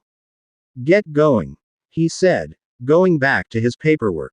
Naruto chuckled as he wrapped his girls in his arms and was enveloped by a red magical circle. The group appeared in the country of Japan in the overworld, more specifically, in the town of Kuo where their school is located. They appeared in some undergrowth coming out with a small backpack over the shoulders of each of them. They walked out to the main road and walked along with the crowd of people through the school gates. Naruto very quickly made his way towards his class, his girls following closely behind. He wanted to make sure Rias would be surprised when he came to her class after the first lesson.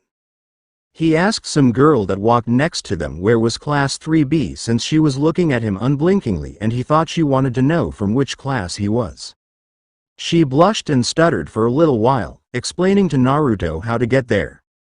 However, even with the perfectly correct instructions from the girl, Naruto and the girls only found the class after the bell rang and the halls were cleared of students.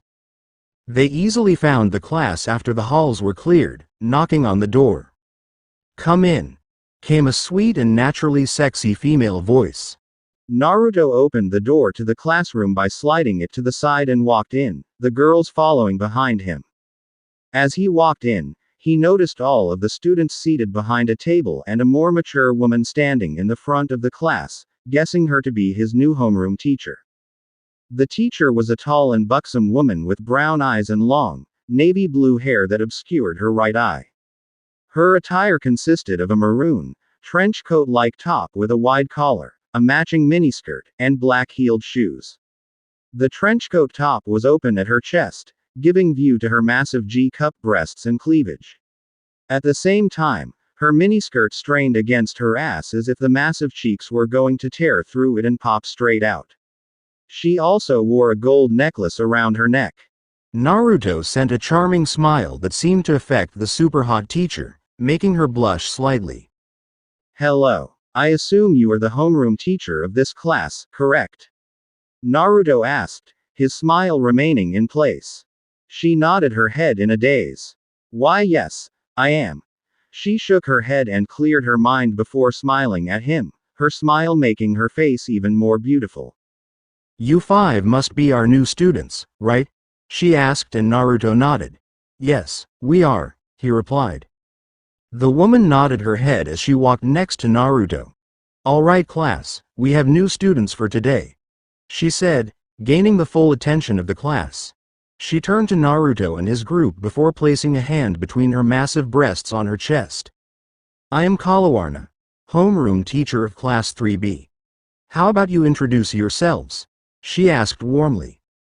Naruto nodded, turning to the crowd. "I'm Naruto Grimori Phoenix and I am new here. Please accept me and my friends," he said, walking over to Kurama and wrapping his arms around her shoulders. "These are Kurama, Matabi, Kuroka and Yugito. They're all good friends of mine," he introduced and the girls waved, smiling at being called Naruto's friends. Kalawarna, however, was not listening to Naruto after hearing him say his name. She licked her lips as she looked at him, a devil and a member of 2 great devil clans, too, she thought, salivating as she hungrily and lustfully looked at Naruto. She quickly recovered though when she heard Naruto finish speaking. She smiled at Naruto and nodded before turning to the class. "Does anyone have questions for Naruto-kun and his friends?" she asked. Instantly, hands shot up into the air, eager to ask their questions. Kalawarna turned to Naruto and smiled. "Would you like to pick?" she asked. Naruto shrugged his shoulders. "You can pick whoever you want," he said, shrugging his shoulders. The teacher nodded her head and looked at the class, pointing at one of the students. "Shin-kun," she said. The boy in question stood up and lowered his hand. "My name is Shin Kubo and I'd like to know where you are from," he said, his eyes looking intently at the scar over Naruto's eye. Naruto glanced at the girls next to him. "Well, I am originally from a village named Konohagakure where I grew up with Kurama-chan," he said and gestured for Yugito to continue. "I'm from a village relatively close to Naruto-kun's village called Kumogakure, where I grew up with Matabi-chan," Yugito explained. Kuroka stepped forward next. "I've been traveling around ever since I could remember. I don't really remember where I was born," she said before stepping back into the line they made. Shin nodded his head before he sat back down. Hands rose up again and Kalawarna pointed at one of the other students. Rin-chan, she called. The girl quickly jumped to her feet, her hand lowering along with the hands of the other teens. My name is Rin Shimada. I couldn't help but notice the scar on your face and the fact that only one of your eyes is open. Can you tell us how you got it, Naruto-kun? The girl asked. Naruto placed his hand over his eye where his scar was. This thing, huh? Naruto asked, mostly to himself. Well, I got it in what you could call a one-sided fight. You see, the villages we come from, Konohagakure and Kumogakure, are shinobi villages. Training from an early age to be a ninja as strong as possible, the weak quickly die once thrown outside into the real world. I got my scar and the rest of the scars on my body when I was 5 years old and was forced to fight against a large number of adults, both civilians and ninja. Naruto explained, pulling up his sleeves and revealing his forearms covered in burns. The class was in shock at what he said and what he showed them. Naruto rolled his sleeves back down and smiled at the class. But that was a long time ago and I've gotten over it. He explained, his smile bright, removing the fear from their heart. Rin sat down, her hand lowered and a pained look on her face. A few hands were raised again as she sat down, the girls of the class still a little too stunned and dazed to request to ask a question. Kalawarna, surprised by Naruto's explanation but able to contain her surprise, looked at the boys wanting to ask Naruto a question and smiled at them. She pointed at a student. Aoi-kun, she said. The teen stood up, his hand already lowered. I'm Aoi Shimizu. No offense to any of you, but I find it very difficult to believe what you are saying. Do you have any proof you were ever a ninja? Do you know some ninja tricks? He asked. Naruto raised an eyebrow. Are you suggesting that I cut myself over my eye and burned my own hands? Plus, you only saw a fraction of what my body can prove, but, if you want to see some ninja tricks, Naruto's voice was cut off as he was enveloped by smoke. The smoke disappeared and Naruto was nowhere to be found. A puff of smoke appeared next to the standing teen, clearing to show Naruto. Then here you go, a ninja trick. Naruto said, grinning at the teen's stunned face. He carelessly walked back towards his girls and the teacher. That is one of the most basic ninja techniques over where I'm from. And it is required to be known for anyone who wants to become a real ninja. He explained as he stopped in the place he disappeared from and turned to look back at the surprised class. Aoi dropped back on his ass, landing on the chair. Only a single hesitant hand rose after Aoi sat down and Kalawarna pointed at the girl who the hand belonged to.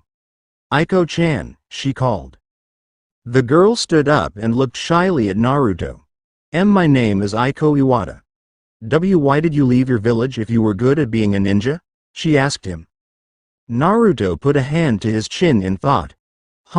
Well, the first reason is probably because I don't like killing needlessly, and that is most of what us ninja do. Other than that, even if I was the best shinobi, there is no way to guarantee that I'll come back alive from any kind of mission. It is a very dangerous job and lifestyle. It is very easy to die when you are always surrounded by enemies, Naruto explained. The girl shyly nodded her head. Thank you, she said, bowing politely before sitting back down. After seeing Naruto kindly explain to the girl, the students regained their confidence and hands started raising again. Naruto smiled pleasantly as he and the girls answered the questions sent their way one after another, and without them even noticing, the time for the lesson was all used up for Naruto and his group's introduction. The bell rang loudly and Kalawarna clapped her hands. All right, class. The time for this lesson is over. Go to your break and come back. We'll start our math lesson and see how much Naruto-kun and the girls know, she said, a smile resting on her beautiful face. The students all stood up and some started walking towards Naruto and the girls. However, Naruto, Kurama and Yugito all walked together out of the door, going to see Rias and the rest of the girls. Kuroka and Matabi stayed behind since it would turn out very badly if the other devils would recognize Kuroka without Naruto being able to explain what happened. Matabi, as a good sister who wanted to reunite with Kaneko along with her younger sister at the same time, stayed with her and kept her company. Naruto, Yugito and Kurama just left their classroom, their destination being the first-year high schoolers. More specifically, to Class 1A where both Ravel and Kaneko were placed, the both of them being the same age and 2 years younger than Naruto. He made his way towards the class and suppressed his presence as best as he could, Yugito and Kurama doing the same. They finally made it to the class, Naruto opening the door to the class and walking in, drawing the attention of most of the young students in the class. He smiled at the two girls looking at him as he opened his arms and the two girls quickly tackled him. Oni-chan. You're finally here, Ravel said happily. Naruto-kun. I missed you so much. Kaneko added in her quiet voice, rubbing her face into his chest as he wrapped his arms around the two girls. It's nice to see you girls as well. He patted their backs. How about you join us? We're gonna go see Rias and the others now, he asked, to which the girls responded with an eager nod. As Naruto released them from the hug, he smiled as he saw the way they grew up. Kaneko was built like a petite girl with white hair and gold eyes. The front of her hair has two long bangs going past her shoulders and several loose bangs hanging over her forehead, while the back has a short bob cut. She also wears a black cat-shaped hair clip on both sides of her hair. She wears the Kuo Academy's girls' school uniform, without the shoulder cape. Ravel, on the other hand, didn't change too much. She kept her blonde hair in the same design. The only thing that changed about her was her height and her clothing, now wearing the full uniform of Kuo Academy. Naruto turned around and started walking away, all four girls following behind him as they made their way towards Class 3A. Making it to the class, Naruto opened the door and walked in confidently. Unlike the class of the younger students, pretty much no one was paying attention to him. He quickly located his targets around the far edge of the classroom. There were Rias, Akeno, Sona and Tsubaki all talking to each other. Naruto couldn't help grinning pervertedly as he looked over the developed bodies all four of his girls were sporting. Sona had short black hair with light red, borderline pink eyes. She wore glasses over her eyes and had a hairpin on the left side of her short hair. She wore the standard Kuo Academy uniform covering her amazing-looking body. She had a big ass, smooth long legs with thick thighs, a small waist and a C-cup chest that had the potential of becoming D-cup in the future. Next to her stood Tsubaki. She had knee-length black hair with honey brown eyes, glasses over her eyes much like her king. She also wore the normal Kuo Academy uniform covering her even more beautiful body. She had a big ass like Sona, long flawless legs with creamy thick thighs, a small waist and a big D-cup pair of breasts. Opposite of her stood Akeno. She had ankle-length black hair tied in a ponytail with a red ribbon along with violet eyes. She wore the Kuo Academy female uniform with knee-length stockings. She had long legs with thick thighs, a fat ass, a small waist and a pair of massive E-cup breasts on her chest. Finally, next to her stood Rias. She had long messy red hair with beautiful blue eyes. She, like the others, wore the Kuo Academy uniform. She also wore white socks that matched well with her beautifully white and creamy legs, super thick thighs and massive ass.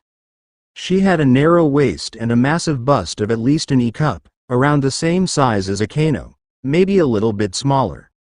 All four of the girls had something of a gloomy mood around them as they spoke in the corner, not paying attention to what was happening around them. Naruto used his stealth skill to sneak behind them without any of them noticing and wrapped his hands around Rias and Akeno, leaning on them from in between them. "Hey girls, missed me?" Naruto asked, smiling teasingly. Rias and Akeno quickly recovered from the shock and grabbed hold onto Naruto's hand that was around them, hugging it to their chests. "Naruto-kun. You're here," Rias said happily, kissing Naruto lovingly on his lips. Akeno pouted. "That's no fair, Rias-chan. I wanted to kiss him first." Akeno said to her friend, forcefully pulling Naruto's mouth off of Rias's and placing her lips on his instead. Naruto couldn't help grinning as he bit down on Akino's bottom lip, making the girl moan happily. Oh yes, Naruto-kun, hurt me more. She moaned. Naruto, having already seen that her whole sadistic personality was hiding a big masochistic pervert behind it. The two separated after a long minute as Naruto turned to Sona and Tsubaki. He released Rias and Akino as he took a step forward, grabbing Sona by her chin and placing his mouth on her own. Sona moaned as she felt Naruto's tongue entering into her mouth, fighting it back with her tongue only to quickly lose and allow Naruto full dominance over the kiss. After separating, Naruto turned to Tsubaki, grabbing her by her cheeks before placing his mouth onto her own, licking her lips and enjoying the sound of her muffled moan. He broke his kiss with her and smiled at the four girls. "How's it going, girls?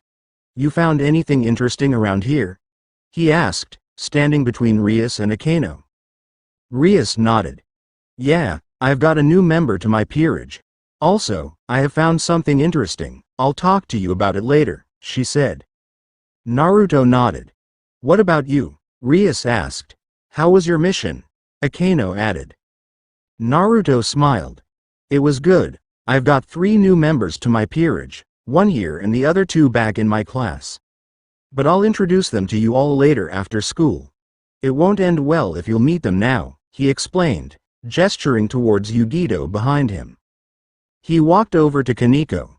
"I'm sure Kaneko-chan would like the surprise I have for her," he said, smiling down at her brightly. Kaneko looked up at him with her big eyes. "A surprise? What is it?" she asked. Naruto shook his finger at her. "I'm not telling. You'll have to wait to find out," he said, grinning as he watched Kaneko pouting. Yugito politely bowed to the 4 devils in greeting. "It's nice to meet you. I am Yugito ni Naruto-sama's pawn," she started, but after seeing Naruto shaking his head at her she coughed. "Sorry, Naruto-kun's pawn. He spoke very highly of you. It's my honor to meet you," she said, Naruto nodding in satisfaction. Rias smiled at the girl and took a step towards her. "It's nice to meet you as well. I am Rias Gremry and my friends are Akino, Sona and Tsubaki," she said, introducing the rest of the girls as well. Naruto smiled as he saw the interaction between his 5 girls, rubbing Kaneko's hair as he watched them. But, as all good things, the happy moment had to come to an end with the loud ringing of the bell. With one last kiss to each of the girls minus Ravel, who took a hug, everyone returned to their classrooms. Naruto smiled as he felt the envious glares of the men around as he walked down the hall towards his class. When he walked into the class, Kalawarna gave him and the girls their seat in class before starting to teach some math. After school, Naruto along with the 4 girls from his class walked towards the old academy building where Rias and the rest of the girls were meeting up after school. The group of 5 walked into the building and up some stairs before stopping in front of a room. Naruto opened the door and entered, Yugito and Kurama following behind him. Kuroka and Matabi found themselves taking a deep breath to calm their excitement before following their master into the room. Naruto smiled at the group of devils in the room, recognizing everyone as Rias's peerage, Sona, Tsubaki and a blonde man that Naruto assumed was Rias's new servant. "Hello everyone, let me introduce you all to my new servants, both of my rooks. Kaneko-chan can tell you who they are," he said, and in that instant Kuroka and Matabi entered the room. Rias and Sona couldn't help gasping loudly, recognizing Kuroka instantly. Kaneko on the other hand just looked at Kuroka in disbelief. "Why are you here?" she asked quietly, holding her tears inside her eyes. Kuroka walked into the room and hugged Kaneko where she stood. "It's all right now, everything will be good from now on," she said, comforting her sister as the smaller of the Neko yokai cried, releasing her tears into the big chest of her older sister. Matabi smiled at the scene. "It's nice to finally meet her, it's my first time seeing her, you know," she said, mostly talking to Naruto. Naruto nodded his head. "Yeah, it must be nice for you. Go, don't wait here anymore," he said, pushing her gently towards the 2 hugging sisters. Kuroka released her hold over her sister and smiled at her, her own eyes filled with unshed tears. Imouto, look over there. Do you remember when I told you about our older sister Matabi? That's her. Naruto-sama saved her and reunited us all together. She explained, her voice cracking as a few tears fell out of her eyes. Kaneko looked at Matabi through red eyes. Why, you're my big sister? She asked in nothing but a whisper. Matabi nodded her head, her eyes starting to water as well. Yes, I am. She whispered back. Without anything more said, Kaneko released Kuroka and ran over, hugging the oldest of the three sisters. Kaneko cried as she clutched onto her sister as if she'd disappear again if she were to let go. Smiling at the heartwarming scene in the room, Naruto walked forward and grabbed Kuroka, hugging her into his chest with her back on him, his hands wrapping around her waist and his head going onto her shoulders. I'm sure you all have questions, so go ahead, ask. Naruto said, smiling. Rias took a second before asking. Never mind all of that. Since when did Kaneko have another sister? She asked, glancing at Matabi. And what are Kuroka and her doing here? Sona added. Naruto let out a slight chuckle. That's all in my last mission. Let me tell you what happened, he said, going on to explain everything that happened in the mission he just came back from. The explanation was satisfactory for Rias and Sona, helping them understand the situation. Naruto smiled at Rias. Now it's your turn, he said, motioning with his head towards the other blonde man in the room. He was a handsome young man with short blonde hair and blue eyes. He wore the Kuo Academy's boys' school uniform, which consists of a black blazer with white accents over a white, long-sleeved dress shirt with a black ribbon on the collar, matching black pants, and brown dress shoes. The man bowed towards Naruto. I am Kiba Yuto. It's a pleasure to meet you, he said. Naruto nodded back to him. Naruto Grammary Phoenix. What's your sacred gear anyways? He introduced himself before asking, curious to see what made Rias take him into her peerage. Kiba looked at Rias for permission. She nodded and he turned back to Naruto. I can create swords. Any kind of swords in every shape you can think of, he said. Naruto looked at him as a grin slowly made its way onto his face. I have a favor to ask out of you. How about you come with me out of the room for a second so you can make me a sword? It's really specific and I want to surprise Rias-chan with it, Naruto asked. Rias raised an eyebrow as she saw Kiba looking at her for permission. Sure. Do whatever Naruto-kun tells you to do. I allow whatever he wants, she said. Naruto eagerly grabbed the other blonde man in the room and dragged him outside. So, tell me, can you make a sword that has an affinity towards anti-magic? Naruto asked, his grin splitting his face. Kiba nodded his head, not sure where Naruto was going with it. Naruto practically jumped in place in excitement. Alright, so I want you to make an exact replica of this sword I'm going to show you and give it an affinity towards anti-magic.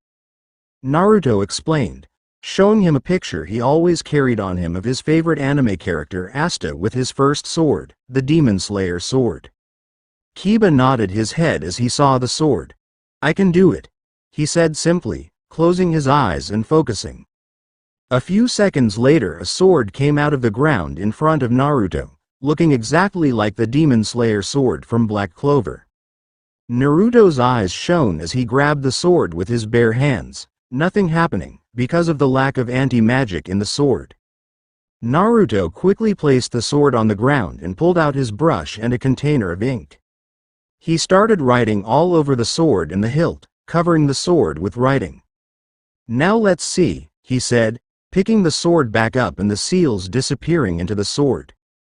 Naruto coated his hands with chakra, making sure to not make direct contact with the sword as he channeled his mana into the seals on the sword.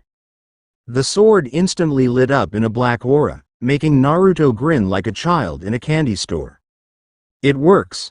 Yes, he said, strapping the sword on his back and shaking Kiba's hands enthusiastically. He released the man's hands before running back into the room. Rias-chan, look what I have now, he shouted, pulling the sword from his back. He held the massive sword up, revealing it for everyone to see. Rias's eyes widened. Now wait, does it really work? Can the sword use anti-magic? She asked, her eyes shining as she ran over to Naruto. Naruto nodded. Yeah, it can, he said, hugging the sword to his chest. He suddenly turned around and ran out of the room. Let's go test it, he shouted back to her. Rias ran after him. Let's go, I want to see what it can do, she shouted happily. Everyone looked at them with a sweat drop as they watched the two young adults enthusiastically running around. Rias firing small balls of pure destruction magic at Naruto and his new sword cutting right through them easily with the black aura engulfing it. This it for today guys, this was What If Naruto Was a Pure-Blooded Devil. Naruto DxD, stay tuned for more.